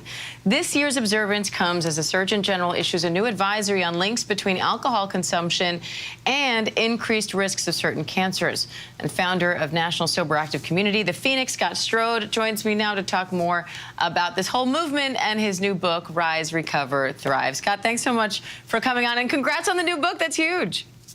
Yeah, thank you. Thank you very much. I'm really excited about it. I know you are an influential voice in the sober curious movement, and you've turned your own story of getting sober into this whole community, now this book, really a movement. So talk to me about what you think is fueling the rise we see in Gen Z sobriety, because that's happening both in dry January, but also beyond that.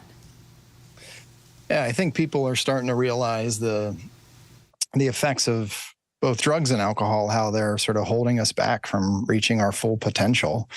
And sometimes I think it's gone from, sort of living life to finding a path to thriving once you can kind of clear that stuff out and tap into your real feelings, your real authentic self. Now, you focus a lot on physical activity as part of recovery. You even have a 5 a.m. rule. What is that, and how did that come to be? Yeah, I have a couple sort of things that helped me towards my path of thriving, which was really looking at which side of 5 a.m. am I? Am I staying out till 5 a.m., drinking and using, or am I getting up at 5 a.m. and surrounding myself with people who are setting a vision for their life to strive to be the best they can be? And the other is trying to move my body 5 days a week just to improve mental health and physical health, and also connect with others and share my unique gifts to help them. And in turn, they do the same for me. So what's your advice to those who are sober curious, maybe not ready to abstain from alcohol, but who are considering it and want to know what life would look like if they do?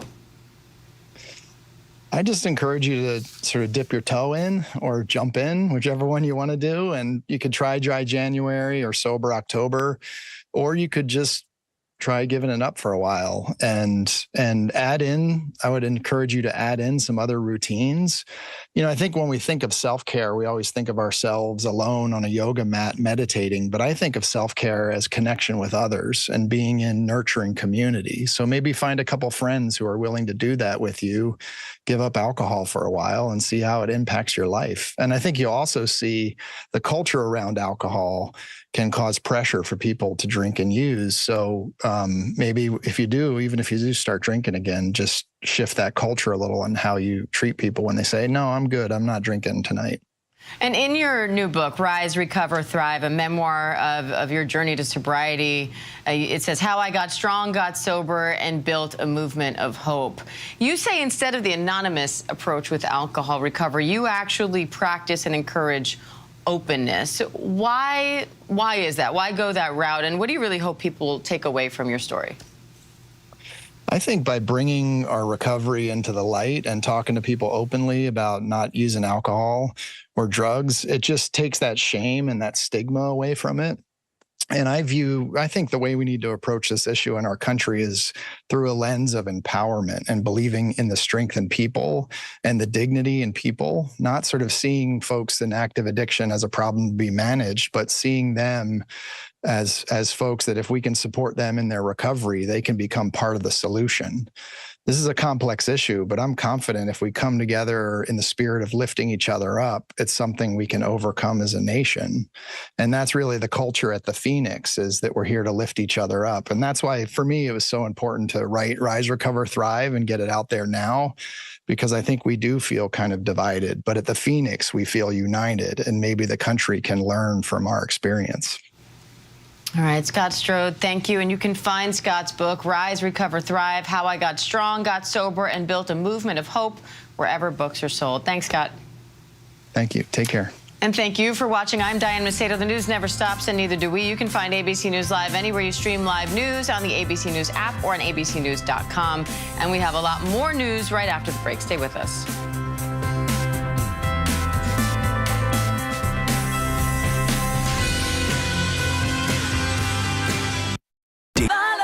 Version of me. America's #1 most watched daytime talk show is ABC's The View.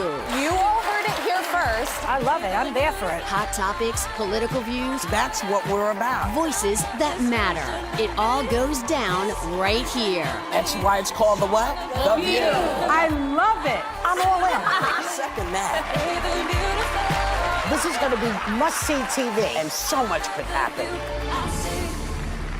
Whenever, wherever news breaks, it's so important to always remember that lives are changed. Here in London, in Buffalo, Uvalde, Texas, Edinburgh, Scotland. Reporting from Rolling Fork, Mississippi, Ukrainian refugees here in Warsaw. We're heading to a small community outside of Mexico City, getting you behind the stories as they happen. ABC News Live Prime. We'll take you there. Stream ABC News Live weeknights wherever you stream your news. Only on ABC News Live. Hey, good morning, America. Good morning, America. Good morning, America. Are you ready? They are ready. Covering the biggest events in the country right now. There's a lot going on here this morning. You don't just see it, you feel it. I'm in. I'm in. I'm in too. I'll be here. I am here and so happy. I'm in. I'm in too. Michael, George, Clara, Ginger. There's never been a path to a national championship like this. As the final teams take the field, everyone will know this one is bigger. And in the end, one team will have done something no other team in the history of college football has ever done. The College Football Playoff National Championship, Monday, January 20th, 7:30 p.m. on ESPN.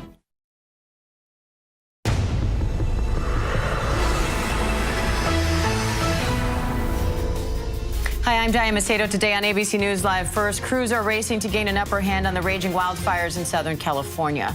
Firefighters are battling the flames from the air as they try to contain as much as possible before the winds kick up again. Right now, a red flag warning is expected to last until Wednesday. New images show some neighborhoods left completely in ruins. This house has survived 110 years.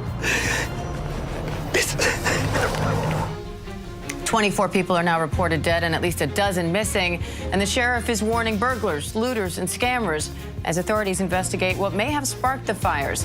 Now neighbors are helping neighbors, banding together to collect and distribute much-needed aid. Our special coverage of the fire disaster in California starts right now.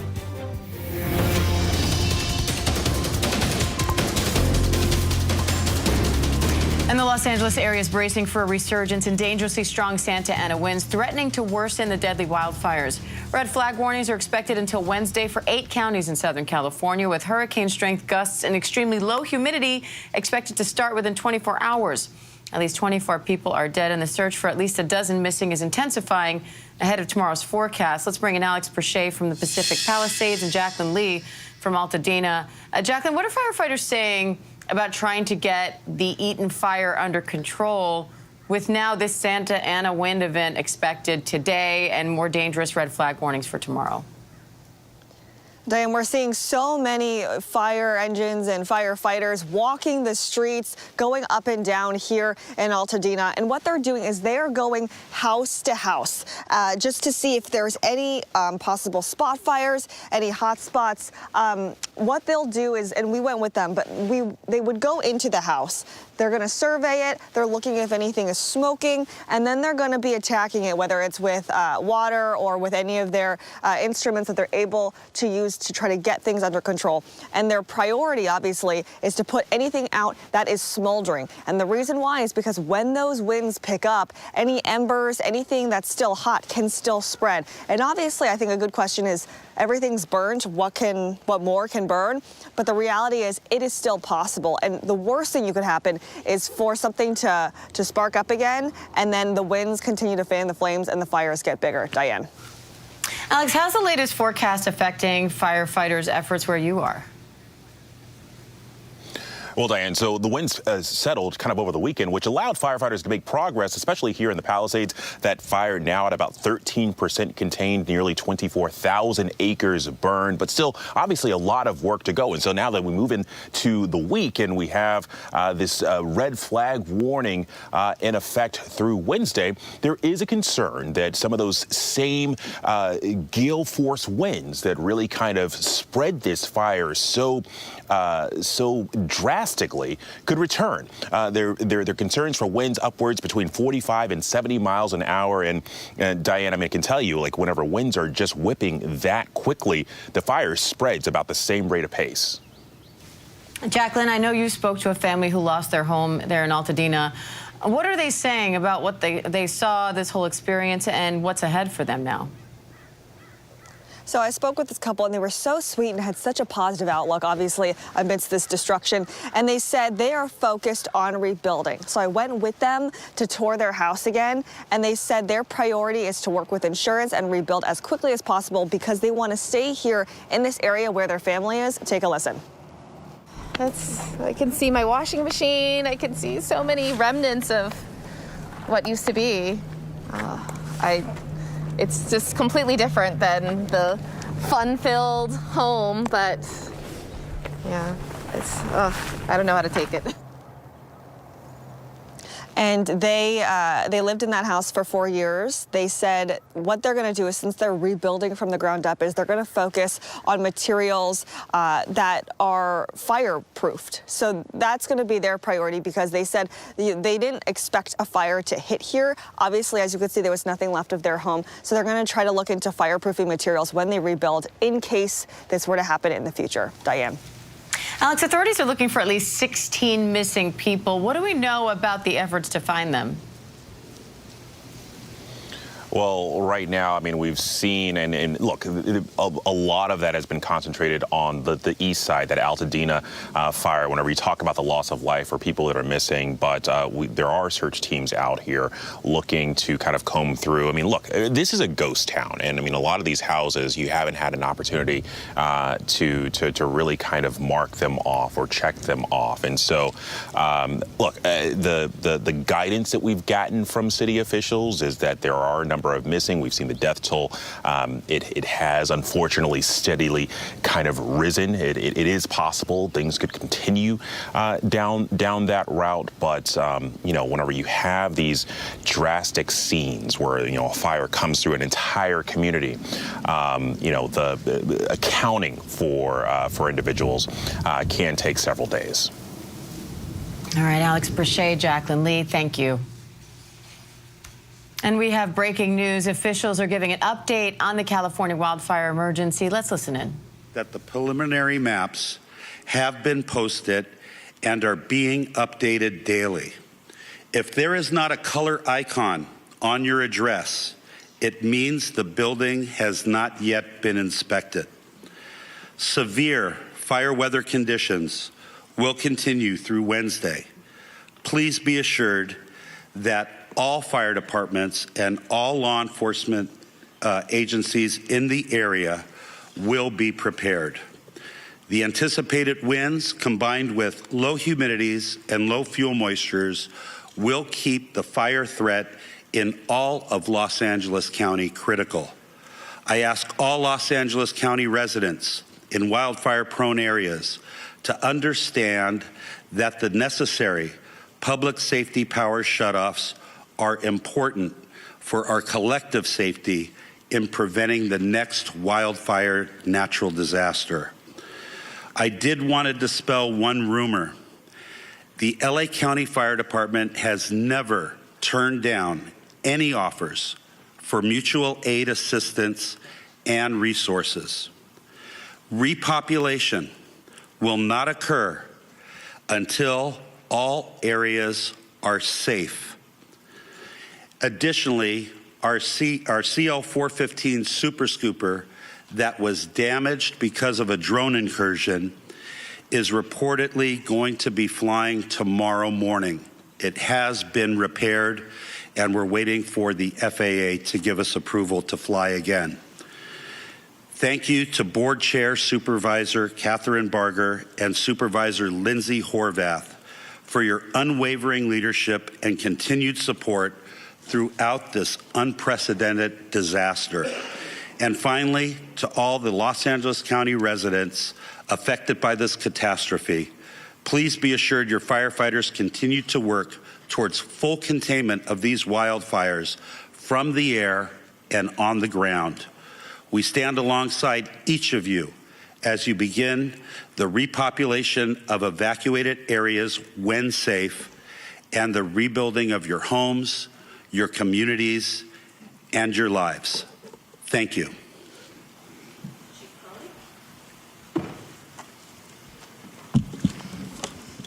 Good morning, everyone. Kristen Crowley, Los Angeles City Fire Department Fire Chief. But to start off with just a moment to share with everybody out there that's been impacted by these wildland fires that the entire LAFD family, sworn and civilian, our city family, Mayor Bass, city leadership, everybody, our thoughts and hearts and prayers go out to you as we continue to push forward and mitigate this emergency. We understand the impacts, and we're working and will continue to work very, very, very hard for everyone. Another point I want to make is that also we are so very grateful for the firefighters and the first responders that have already arrived and continue to arrive in the Southern California region. We absolutely know that we cannot do this on our own, and we are tremendously appreciative of all of your continued support. As the increasing wind event is upon us as we speak, the Los Angeles City Fire Department has maximized our resource capabilities and response capabilities. All available LAFD resources have been staffed. I have strategically pre-positioned engine strike teams and task forces which are dedicated to rapid response for any new fire that breaks out in the city. In addition, I've directed the Fire Prevention Bureau to augment wildfire patrols in high hazard areas. The Palisades fire, your LAFD remains committed to this fire, and we have a significant number of engines that have been dedicated to this fire. The crews that are involved, we have crews from up and down the state, outside of the state, have made excellent, excellent work overnight, mopping up flare-ups and hotspots. Their primary focus last night was on the Mandeville Canyon area, and this fire is now at 23,713 acres with 14% containment, with 5,123 personnel assigned to the Palisades incident. Firefighters will continue to work diligently throughout the day to increase containment and prevent further fire spread. Again, I want to focus my comments on the amount of resources that are here in the Palisades, from the first responders all the way up to our incident command teams. Again, we're going to keep working really, really hard for you. Just a brief comment on the Hearst fire. It's been held to 799 acres with 95% containment. Again, thank you to the community members that are out there for remaining vigilant. We're not in the clear. I want to make sure of that. We are not in the clear as of yet, and we must not let our guard down. As we have right now extreme fire behavior, and we need to make sure that the community is staying updated with the most information, updated information as well. Follow all evacuation warnings and orders without delay. And please, please stay safe. I would now like to introduce our next speaker, and that is Sheriff Luna. Thank you. Robert Luna, Sheriff of Los Angeles County.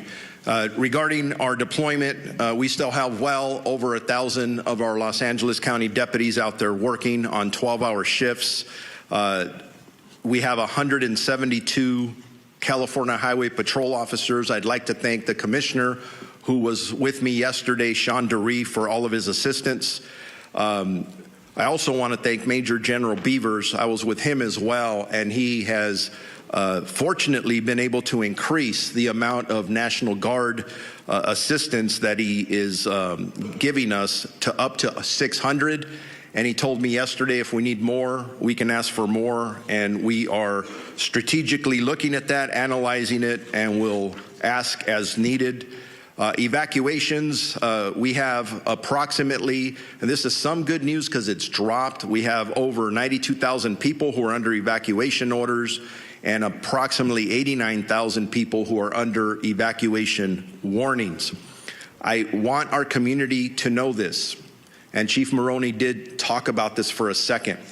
In every conversation we're having about evacuations, warnings, whether they're going to implement them or take them away, the conversation about repopulation is on all of our minds.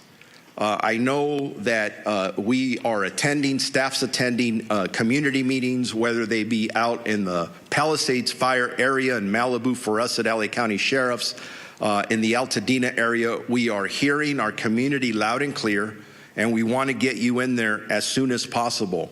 But I want to reiterate what is holding us up. This is very important.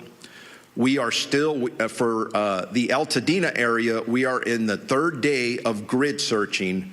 It is a very grim task, and we, unfortunately, every day we're doing this, we're running across the remains of individual community members. That is not easy work, very sad to report, and I believe that work is not only going to continue, but I believe we'll continue to find remains. So please be patient with us. People are saying, I just want to go look at my house and I want to see what's left. We know that, but we have people literally looking for the remains of your neighbors. Please be patient with us. There's a lot of hazards in the area still. The area has not been rendered safe. Please be patient with us. And then we have the potential of crime scenes. And I'm not saying that's what it is. I'm just saying we have to think ahead because we can't go back from that. So please be patient with us. The curfew is still in effect, 6 p.m. To 6 a.m. for specifically the mandatory evacuation areas in both the Palisades impacted area and the Eaton fire impacted areas. Those are subject to change depending on need, one way or another. We understand, again, that people want to go back, but it is dangerous to do so, and we will not put anybody's safety at risk. I want to talk about arrest for the LA County Sheriff's area. Overnight, we had several other arrests. It brings it up to a total of 34 in our geographic area. We have 30 in the Eaton fire area, and we have 4 in the Palisades area. Last night specifically, again, for LA County Sheriff's jurisdiction, we arrested 4. 2 were for curfew violations. 2 were arrested for 1 drone incident. To my knowledge, we have now had 2 specific drone incidents that have resulted in 3 arrests. So as I talk to our community again, if you do not have business in the evacuation areas, do not go there. Please, you're infringing upon the work that our first responders need to attend to. And I do want to say, when I talk about these arrests, I want to clarify not all of them are for burglary or looting or for curfew violations. But it is very important when I say stay out, we are arresting people who are not supposed to be there, who do not live there, who are in possession of narcotics. We've arrested several with guns. And yeah, I'm going to tell you something. If our deputies being very proactive in these areas, stopping people in a constitutional manner as always, making sure that they're supposed to be there, and you have narcotics on you and you have a gun on you. In police work, we call that a clue. Something's wrong there. So that's why we're arresting people. Our search and rescue missions, through the 2 days, we have searched 1,874 properties. In regards to deaths, and again, I want to clarify, this is for the Los Angeles County area of responsibility. We have confirmed 21 deaths, 16 in the Eaton fire area, and 5 in the Palisades area. And sadly, yes, unfortunately, I anticipate the number to go up. Missing persons, we are actively have 23 active missing persons reported, 17 in the Eaton fire area, 6 in the Malibu area. All of them are adults. Thank God there's no juveniles. But if you believe you have somebody who's missing, make sure you report that to us as soon as possible. For any updated information that anybody may have, questions, very important questions regarding evacuation orders or warnings or any road closures, please go to lacounty.gov/emergency for assistance. The American Red Cross is doing an amazing job. Please contact them. And again, for some of the negative things I talk about, there are some amazing stories of community members coming forward to donate items. It's very inspiring. For donations, go to Emergency Network Los Angeles. And now it's my pleasure to introduce Assistant Chief Dominic Choi from the Los Angeles Police Department. Okay, good morning. I want to start by just assuring everybody that our primary focus still remains the safety and well-being of our residents. These fires have caused significant disruptions, but we are working tirelessly with our partners to protect lives, property, and secure critical infrastructure. So as of this morning, LAPD has in the city 266 officers deployed to the Palisades fire. We also have support from our National Guard partners who have deployed 200 soldiers assigned to the incident. We're very grateful for their support. We also have dedicated resource investigating our missing persons reported. So at this time, as of this morning, 6 a.m., we have a total of 26 people reported missing in the city of Los Angeles. 17 of those individuals have been located safely. 9 of the 9 remaining, 2 most likely were found in the fires deceased, but they haven't been positively identified by a coroner's office yet, so those are still waiting to be identified. 1 individual, we believe, is located safely in a shelter, but that person, we're waiting for confirmation on that. There are 6 that remain unaccounted for, and we're diligently trying to identify and locate these people. So in total, in the city of Los Angeles, since Tuesday when these fires occurred, we have 3 fatalities. Again, 2 were found in the fires, and 1 was a burn victim that was transported earlier this week to a hospital. That person later passed away. If you want to make a missing persons report, you can do so either in person or over the phone. You can call any one of our 21 geographic stations and make that report, or you can call our missing persons investigation unit directly. I'm going to give you the number. It's 213-996-1800 and select option 3. That telephone is manned 24 hours a day currently. As of this morning, the city of Los Angeles related to the fires has a total of 14 arrests. 3 for curfew, 1 for impersonating a firefighter, 1 for possession of burglary tools, 4 for burglary, 1 for DUI, 1 for felony vandalism, and 3 for shoplifting. As the sheriff just mentioned, it's not just for looting or burglary that you're going to jail or curfew. If you're in the area, you don't belong in the area, you will be stopped and questioned, and whatever crime is being committed, you will be held accountable for that. So please stay away from these evacuation areas. Regarding escorts, we talked about this a little bit yesterday, but we tried to be compassionate and put together a team to escort residents to their homes to either retrieve small pets or their medication. But but that line became exceedingly large, and it was causing more problems than solutions. We have halted this escort service for the safety of everyone involved. Currently, we don't have any timeline of when we're going to open up that service, if at all. So please be patient with us.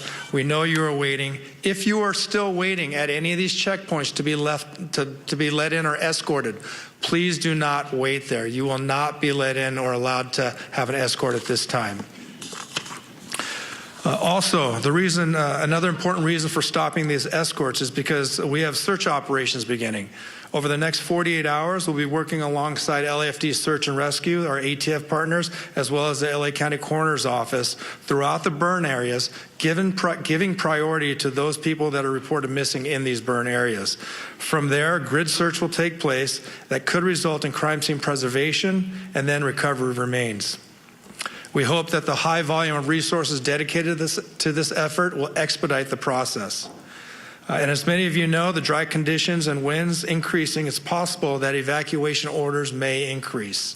I know overnight we saw some of the evacuation orders turn into warnings, but we can absolutely see some of these areas increase to mandatory evacuations again. So we urge you, please heed these orders. It can save your life. And as we also previously mentioned, identifying the cause of these fires is critically important to all of us. In conjunction with our partners and led by ATF, we have created a Los Angeles Regional Wildlife Investigative Task Force. And while their work is still in the early stages, we're committed to identifying the cause and origin of these fires, and we're also committed to holding anyone who's responsible for these fires accountable. And to further protect the residents of Los Angeles, in the city, our curfew is also still in effect from 6 p.m. to 6 a.m. In short, if you don't belong there, don't be there. In closing, I want to reiterate that our department and all of us standing here this morning are with you. I want to express my deepest gratitude to the firefighters, our fellow law enforcement partners, and volunteers who are putting themselves in harm's way to protect our communities and help people recover. Their bravery and dedication are truly inspirational. We are also grateful for the patience and cooperation of our residents during this difficult time. We know this is not easy. Thank you and be safe. At this time, I'd like to introduce Los Angeles County District Attorney Nathan Hochman.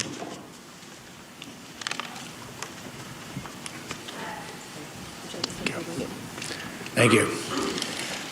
With firefighters literally putting their lives on the line to save lives and to save homes, with law enforcement working around the clock to keep security at a high level, with over 200,000 people evacuated, and I'm one of them, and with people who have lost lives, lost homes, lost businesses, there are still people in our community who, rather than saying thank you, look at this as an opportunity to commit crime and to take illegal profit and advantage over the situation. We've seen this come up, and you've heard law enforcement describe the arrests that have been made, whether those arrests are for looting, burglary, grand theft, whether those arrests are for arson, whether those arrests will eventually be for price gouging, because we have been seeing price gouging with hotels, people offering residences well above the 10% addition that they can charge. We've seen that with medical supplies, other types of supplies, price gouging going on.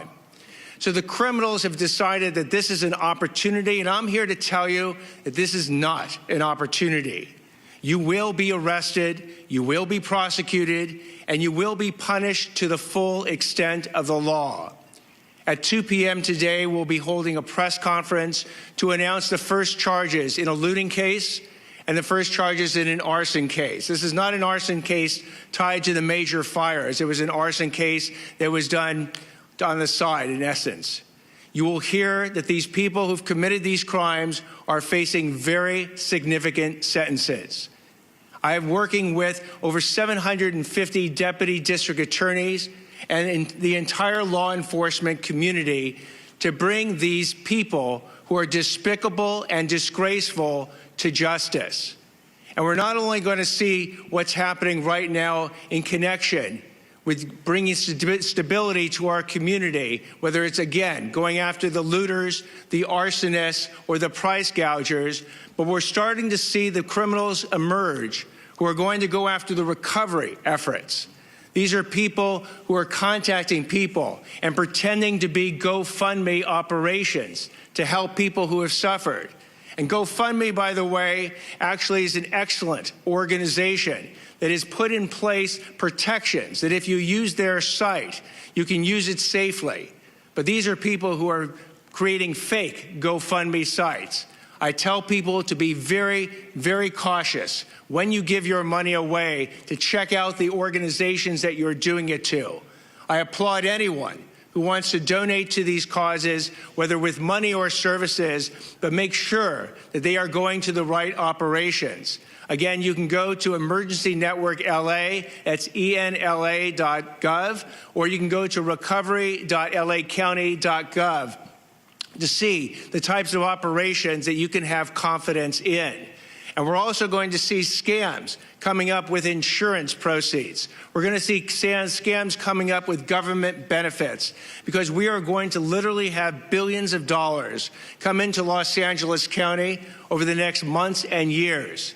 And for the criminals who view this as an opportunity, let me again give you this warning, an absolutely unmistakably clear warning, that if you go ahead and you want to rip off people and the system and governments that are trying to help the people who have suffered from these tragedies, you will be arrested, you will be prosecuted, and we will seek maximum punishment against you.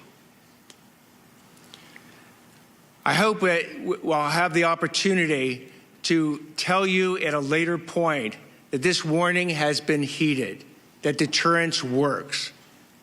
Because if we are going to actually have the stability and the rebuild, it's going to be based on everyone contributing. But for those who don't want to heed this message, the warning has been cast out there, and the warning will actually have teeth behind it. I'd now like to introduce Los Angeles Board of Supervisors Chair Catherine Barger. Thank you. As I discussed yesterday, FEMA relief is essential to getting our impacted residents back on their feet. Today and yesterday, FEMA staff have been at 7 county libraries, plus the Alhambra Library, providing support to individuals who are seeking FEMA relief. Tomorrow, these services will transition to centralized assistance centers, one at Pasadena City College and the other at UCLA Research Park. These centers will be in-person venues where all impacted individuals can receive direct support for FEMA's assistance program, which helps residents access lodging, essential items, and other large financial needs. You can visit recovery.lacounty.gov for all the details. And I would encourage everyone listening to go to one of these sites, because I was at Pasadena Convention Center. I know Supervisor Sleece, you were as well. And I saw people handing out cards. I don't know who they are. I don't know who they represent. But people are looking for an opportunity. At these recovery centers, you will have legitimate government officials who are going to work with you to make sure you receive the benefits you deserve. I want to thank FEMA for their continued support for our impacted residents. Our residents need this support to begin rebuilding, and believe me, after last night's meeting that I attended with my constituents, they are desperate. So many residents I've heard from, especially those without insurance, are concerned they won't receive enough assistance to rebuild their lives. On top of FEMA assistance, I'm going to be advocating for innovative loan and housing solutions to bring people back to their communities. People need help, and they need to know what kind of support they're going to receive. Last night, I joined hundreds of impacted victims in Pasadena to hear their stories, understand their needs, and to discuss what comes next. Many wildfire survivors I've met, spoke with, have repeatedly told me they're worried about the rebuilding process. Specifically, many have mentioned that they are eager to begin clearing debris and seeing what valuable possessions survived this devastating fire. I want you to know that yesterday, the governor issued an executive order to streamline this rebuilding process. This executive order is going to make rebuilding homes easier by cutting red tape and make it as affordable and efficient as possible for our residents to clear debris. Yesterday's executive order, along with the previous order to waive the CEQA requirement in rebuilding, are two unprecedented actions that will be essential to making our community whole again. I know that our wildfire survivors want nothing more than to begin the rebuilding process, and it is our job in government to get out of the way. Our neighbors deserve nothing less. To all the residents in our county, we must maintain diligence over the next few days as winds increase again. Please listen to law enforcement and their evacuation notices. And believe me, I heard last night, many are frustrated. These next few days are crucial in our fighting of the existing fires and also preventing any new fires. Thank you for taking it seriously. I'd now like to introduce LA City Mayor Karen Bass. Thank you, Supervisor. Angelenos, as we continue to experience the shock, the grief, and the anger, we have to stand together, and it is in that spirit that we have seen hundreds, if not thousands, of Angelenos traveling all around the region to deliver supplies, clothes, whatever they think might help the victims of these fires. As we've mentioned, the National Weather Service is predicting close to hurricane force level winds, and so we're making urgent preparations. My top priority and the priority of everyone else is to do everything we can to protect lives. As these winds approach, LA City firefighters and firefighters from across the county, state, and nation, and even overseas, are in a proactive and strategic posture to save lives. Firefighting resources from LAFD and fire departments from all over are positioned in strategic holding locations. DWP is deploying water tankers to augment water supply for firefighters. The emergency operations centers remain activated at the highest level to rapidly coordinate emergency response. As we prepare for more wind, we're also urgently working to provide people with much-needed resources. This week, as Chair Barger said, our city and county will launch in-person local assistance centers that are tailored to those affected by specific fires. These local assistance centers is for Angelenos impacted by the Palisades and Hearst fires, and they will open at the UCLA Research Park, which was formerly known as the West Side Pavilion. It will operate from 9 a.m. to 8 p.m. 7 days a week. These centers will help people who have lost vital records like birth certificates, driver's license, Social Security documentation. They will help people who've lost their homes or businesses apply for disaster relief loans, and they will provide referrals for mental health counseling and other services. We anticipate that there will be representation for over 20 city departments. There will be representatives from the state and federal departments and agencies. Later today, we are also going to be releasing policies on the city level that will help with the rebuilding process. So as we continue to go through these next few days where the fires are still a serious threat, we also want to begin to help people put their lives back together and to prepare to rebuild our city. I also want to again remind Angelenos that lacity.gov is now a one-stop shop for assistance for those who are impacted and a place to help Angelenos find a way to get involved. As the winds pick up, please stay safe. Please heed the call to evacuate should you receive that. And remember to heed all public safety guidance. Thank you. I'm Lindsay Horvath, Supervisor for the 3rd District of Los Angeles County. The latest Palisades fire updates As you've heard, more than 23,000 acres have been impacted by this fire, and it is 14% contained.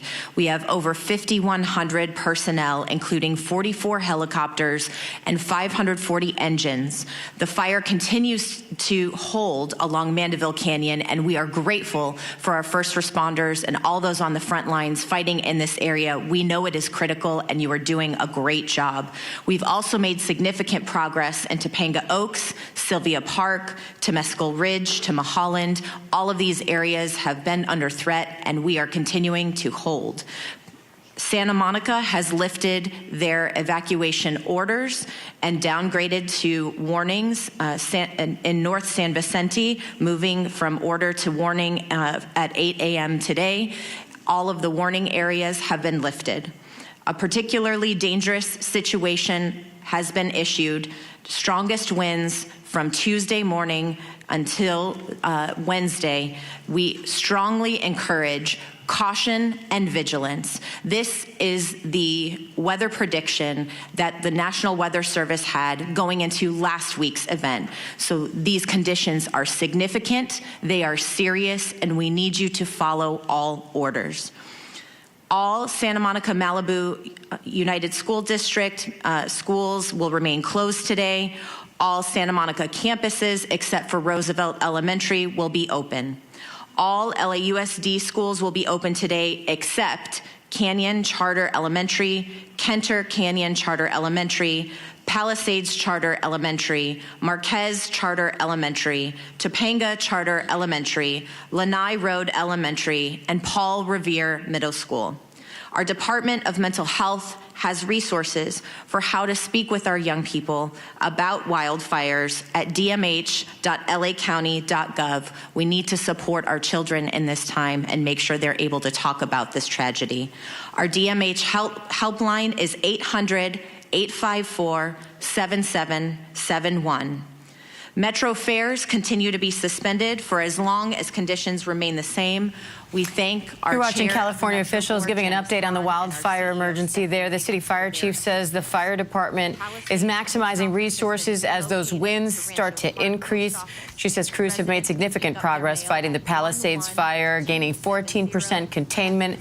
The fire department also says the Eaton fire hasn't gained any acreage, at least not yesterday. They say more than 7,000 structures have been damaged or destroyed, and more than 3,000 firefighters are on the job. Sheriff is urging people to stay out of the fire zone, saying 34 arrests have been made already for burglary, curfew violations, drone incidents, and more.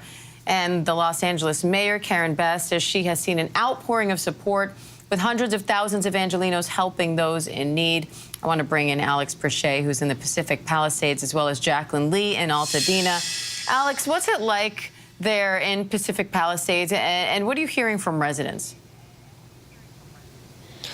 Hey, Diane. So, I mean, well, the vast majority of this neighborhood, we're in what they call the alphabet streets. I mean, this is a neighborhood that dates back to the 1920s. They are tightly packed homes. They started out very much as middle class. It's a beautiful neighborhood, but it's just so dense here. And you can see when the fire rolls through a neighborhood like this, I mean, they all just kind of go up just because they're so close together. It's a ghost town right now, save for a few of the fire vehicles that we've seen pass through. But I will say, moments ago, we actually did see a gentleman who was walking his dog Abby here. He's an apartment manager at a building a couple of blocks away from here, and he says that he stayed through this fire miraculously.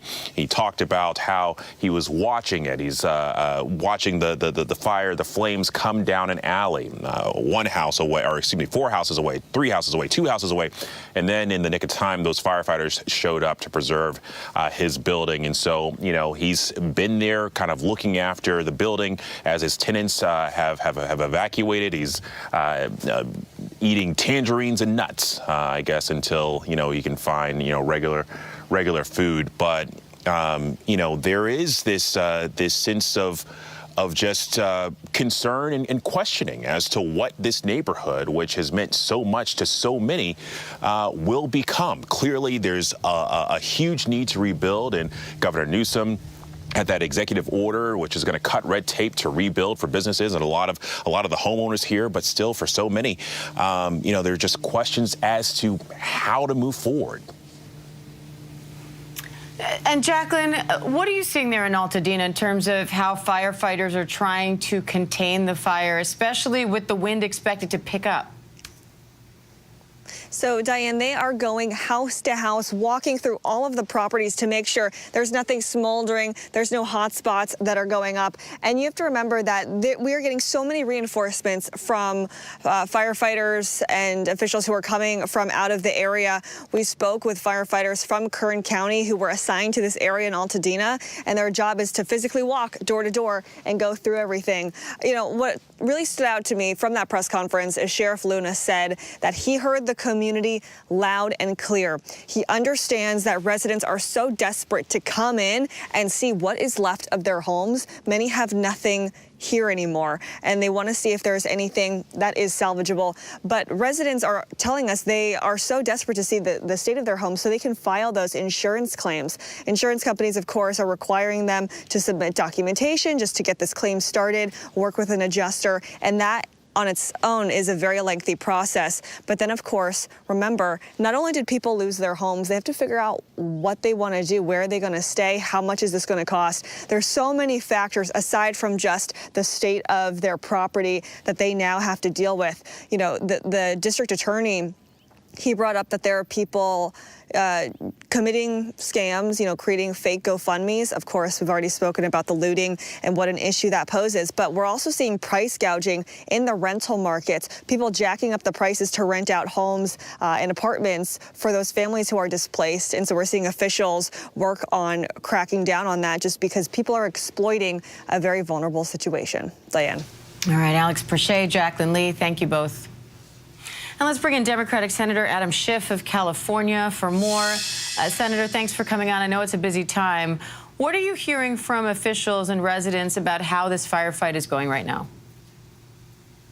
Well, I think we gained some ground in the last 24 to 48 hours, but at the same time, the winds are picking up again, and we have one of the most severe red flag alerts for the days ahead. So a lot of concern about what's to come. But, you know, we did make some progress. Still, there are so many people that have been evacuated from their homes. So many have their go bag ready because they may get evacuated. We're not over with this by any means. So a lot of trepidation about what's going to happen, frankly, in the next day or two. But, you know, I will say we're seeing really the best in people and at times the worst in people. We're seeing the best in people in this incredible outpouring of support. Agencies that are being inundated with people wanting to donate food and clothing and do whatever they can to help. At the same time, our firefighters that are still out there exhausted, but doing their jobs with great courage. And in terms of what we're seeing in the worst of things, you see people looting. There was an arrest, as you know, someone dressed as a firefighter looting some of these destroyed properties. And then you've got people, for whatever reason, flying drones, in one case into an air tanker and disabling that. And that has a real cost in terms of the firefighting capability. So seeing a bit of the best and the worst in people, but hoping that we can get through the next couple days without these fires picking up again. Now, President-elect Trump is blaming Democratic officials in California for some of this. He has criticized Governor Gavin Newsom's handling of the disaster. J.D. Vance, the incoming vice president, says a lack of competent governance is part of the reason these fires have gotten so bad. What's your response to that? My response is people have lost their lives. They've lost their homes. There are still a great many people at risk, and our firefighters at risk. Let's focus on the problem here. Let's focus on putting out the fires. Let's focus on how we can bring about a speedy recovery. You know, these kind of gratuitous political attacks, and, you know, they never seem to want to miss an opportunity to attack California. They're not helping anybody. So let's not lose sight of what's really urgent here. And the urgency is to put down these flames and help people rebuild. Senator, are there mistakes to learn from here to try to prevent something like this from happening again? Well, I'm sure there are mistakes that we can learn from, and I've been urging that we establish an independent commission to look at this in its entirety. What did we do right? What did we do wrong? But more to the point, perhaps, what are we going to do about the prospect of mega fire in the future with climate change? What does that mean in terms of how we're going to change how we have to do things in a much broader scale? So I think we need to do that analysis. I'm sure we're going to learn a lot from it.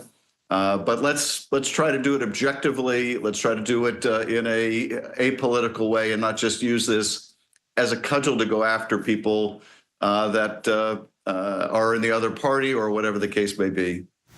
How do you plan to work with the incoming administration to get relief to the fire zone and support these communities for the long haul? Well, the same way I've worked with every other administration and my colleagues in Congress on both sides of the aisle to get relief to whatever state and whatever community is impacted. I've never asked, is this a blue community, a blue state, a red state? It's never mattered to me. I've always approved and worked to expedite aid to those who are suffering. That should be all of our view in Congress, in the incoming administration, even as it has been in the outgoing administration. So that's how I'm going to approach this, and I'm going to demonstrate good faith and hope to see good faith in return, because, frankly, the people who have lost their homes here, they're Democrats, they're Republicans, they're independents, they're suffering. It doesn't really matter what their political party is. They're going to need a lot of help, and we just have to bring urgency to this. We have to make sure that we don't allow bureaucratic processes to slow down the cleanup, the recovery, the rebuilding. These communities are going to come back. And the only question is, how quickly can they come back? And I want to do everything I can to make sure that is soon. Meanwhile, senators are set to grill some of President-elect Trump's cabinet picks in confirmation hearings this week. What do you want to hear from Pete Hegseth, for example, tomorrow? Well, I think he's going to have to answer for all of the, very serious and credible allegations in terms of his own personal conduct. We have, in particular, in the military, a, epidemic problem with sexual assault, at least we have historically. And given that some of the allegations against him involve the same kind of conduct that has been a real problem in the department, is he the right person to try to lead that department? Also, that is a massive, massive agency. He doesn't have management experience, or to the degree that he has with some small veteran nonprofits, his track record has been pretty damn terrible. So he'll have some tough questions to answer along those lines. On the Judiciary Committee, we have the Attorney General candidate Pam Bondi coming in. We'll eventually have Kash Patel coming in. Serious questions for both of those. Patel has really no experience except for being a proponent of deep state conspiracy theories. Bondi has been an election denier, claiming that in the previous presidential election, Trump won Pennsylvania when he clearly lost the state. And she has threatened political prosecutions against the president's political enemies. So a lot of questions for her as well. All right, Democratic Senator Adam Schiff of California, we appreciate it. Thank you. Thank you. And we will be right back with more of today's top stories. Stay with us. David Muir, ABC's World News Tonight, the most watched newscast in America, and honored with the Emmy Award, winner for Outstanding Live News Program. More Americans watch World News Tonight with David Muir than any other newscast. At the Disneyland Resort, the happiest place on earth, you'll find all kinds of happy. You can find the my dream is finally coming true kind of happy. The I just found my new favorite treat kind of happy. You can also find that woohoo kind of happy. There's the teaming up with my hero type of happy. And the we're never going to forget this kind of happy. Come find your happy today, only at the Disneyland Resort.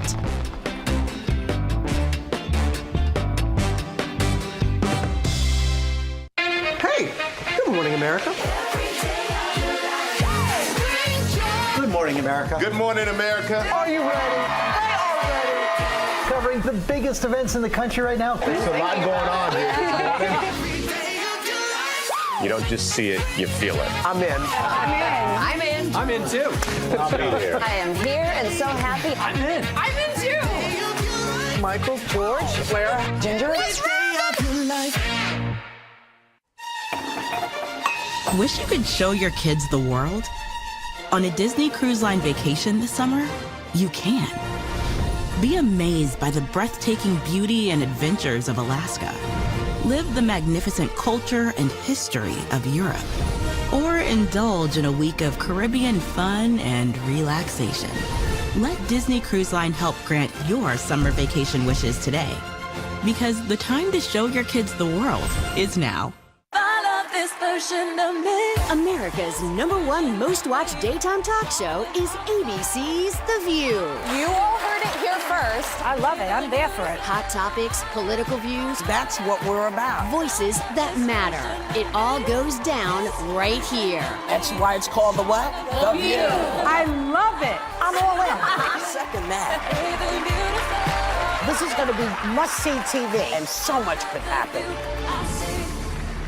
Amanda Riley was a mother, wife. She got diagnosed with cancer. There's all these pictures of her in the hospital with IVs, tubing. But she was a liar. Why would somebody fake cancer? Scamanda premieres January 30th on ABC. The Disney Resorts Collection is the most magical place to stay at the most magical place on Earth. And with extra time at any of the 4 theme parks, why would you stay anywhere else? Start saving today. There's never been a path to a national championship like this. And in the end, one team will have done something no team has ever done. The College Football Playoff National Championship, Monday, January 20th, 7:30 p.m. on ESPN.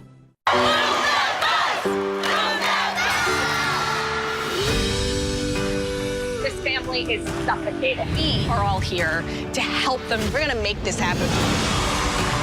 We have 96 hours to build a house. Come on, guys, it's moving day. Let's go. It can't be real. This was more than just Extreme Home Makeover. This was Extreme Life Makeover. Extreme Makeover Home Edition, Thursday on ABC and stream on Hulu. I only have one rule. Stay out of the basement. What do you got in the basement? I can't talk about it quite yet. There's something down there that will destroy the world. We're talking about a monster, a real monster. You are in danger. Kids are disappearing.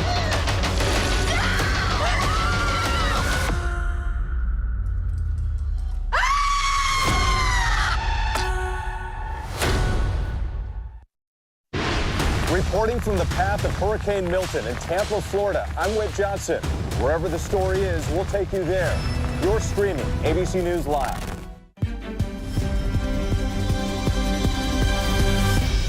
Welcome back to ABC News Live. First, the Vikings and Rams are set to kick off tonight after the game was moved to Arizona due to the fires in L.A. They'll cap off a wild card weekend that brought the Commanders their first playoff win since 2006. ABC's Lara Spencer has the highlights. In the end, it all came down to a doink. The Washington Commanders off the upright, and it is in! They doink their way to the divisional round! Unbelievable!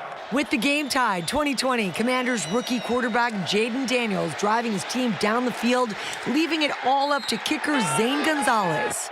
At first, Gonzalez booted the 37-yard field goal attempt off the upright, but then the ball bounced through. Answer the second part of the question regarding community congestion and people leaving all at once under the evacuation order. We really want residents in LA County to be prepared. If you don't have a wildfire evacuation plan for your family and your home, please make one today. Visit www.fire.lacounty.gov/RSG. That stands for Ready, Set, Go. I would recommend, in an abundance of caution, if you get an alert on your telephone for an evacuation warning, leave then. Don't wait for the order. Because we know from experience that if you wait for the order, you might get caught up in the congestion that you referenced. And please do not silence the emergency alerts on your telephone. If we send out an alert at 3 a.m. on Tuesday night or Wednesday morning, when you're sleeping, we want you to wake up and evacuate. We know we had some issues earlier, but please do not turn off those wireless emergency alerts on your telephone. Accurate? Sorry, my question was that those alert issues have been resolved and people can rely that that's accurate now? Yes. I just think it's very important that Chief Maroney and I stand together and have the exact same message, which is the ready, set, go piece is ready, set, go. The community needs to also understand you don't have to wait for the order. Knowing what we know and what we saw, if you're in any of these particular areas, that lean forward posture, we keep talking about it. We saw the impacts, extreme impacts of the winds when what happened in Palisades. Our professional advice to anybody out there is to make sure you're ready, to make sure you have a plan. We talk about the pets, we talk about the medications, put your plan together, be ready, and you do not have to wait. You do not have to wait for the order.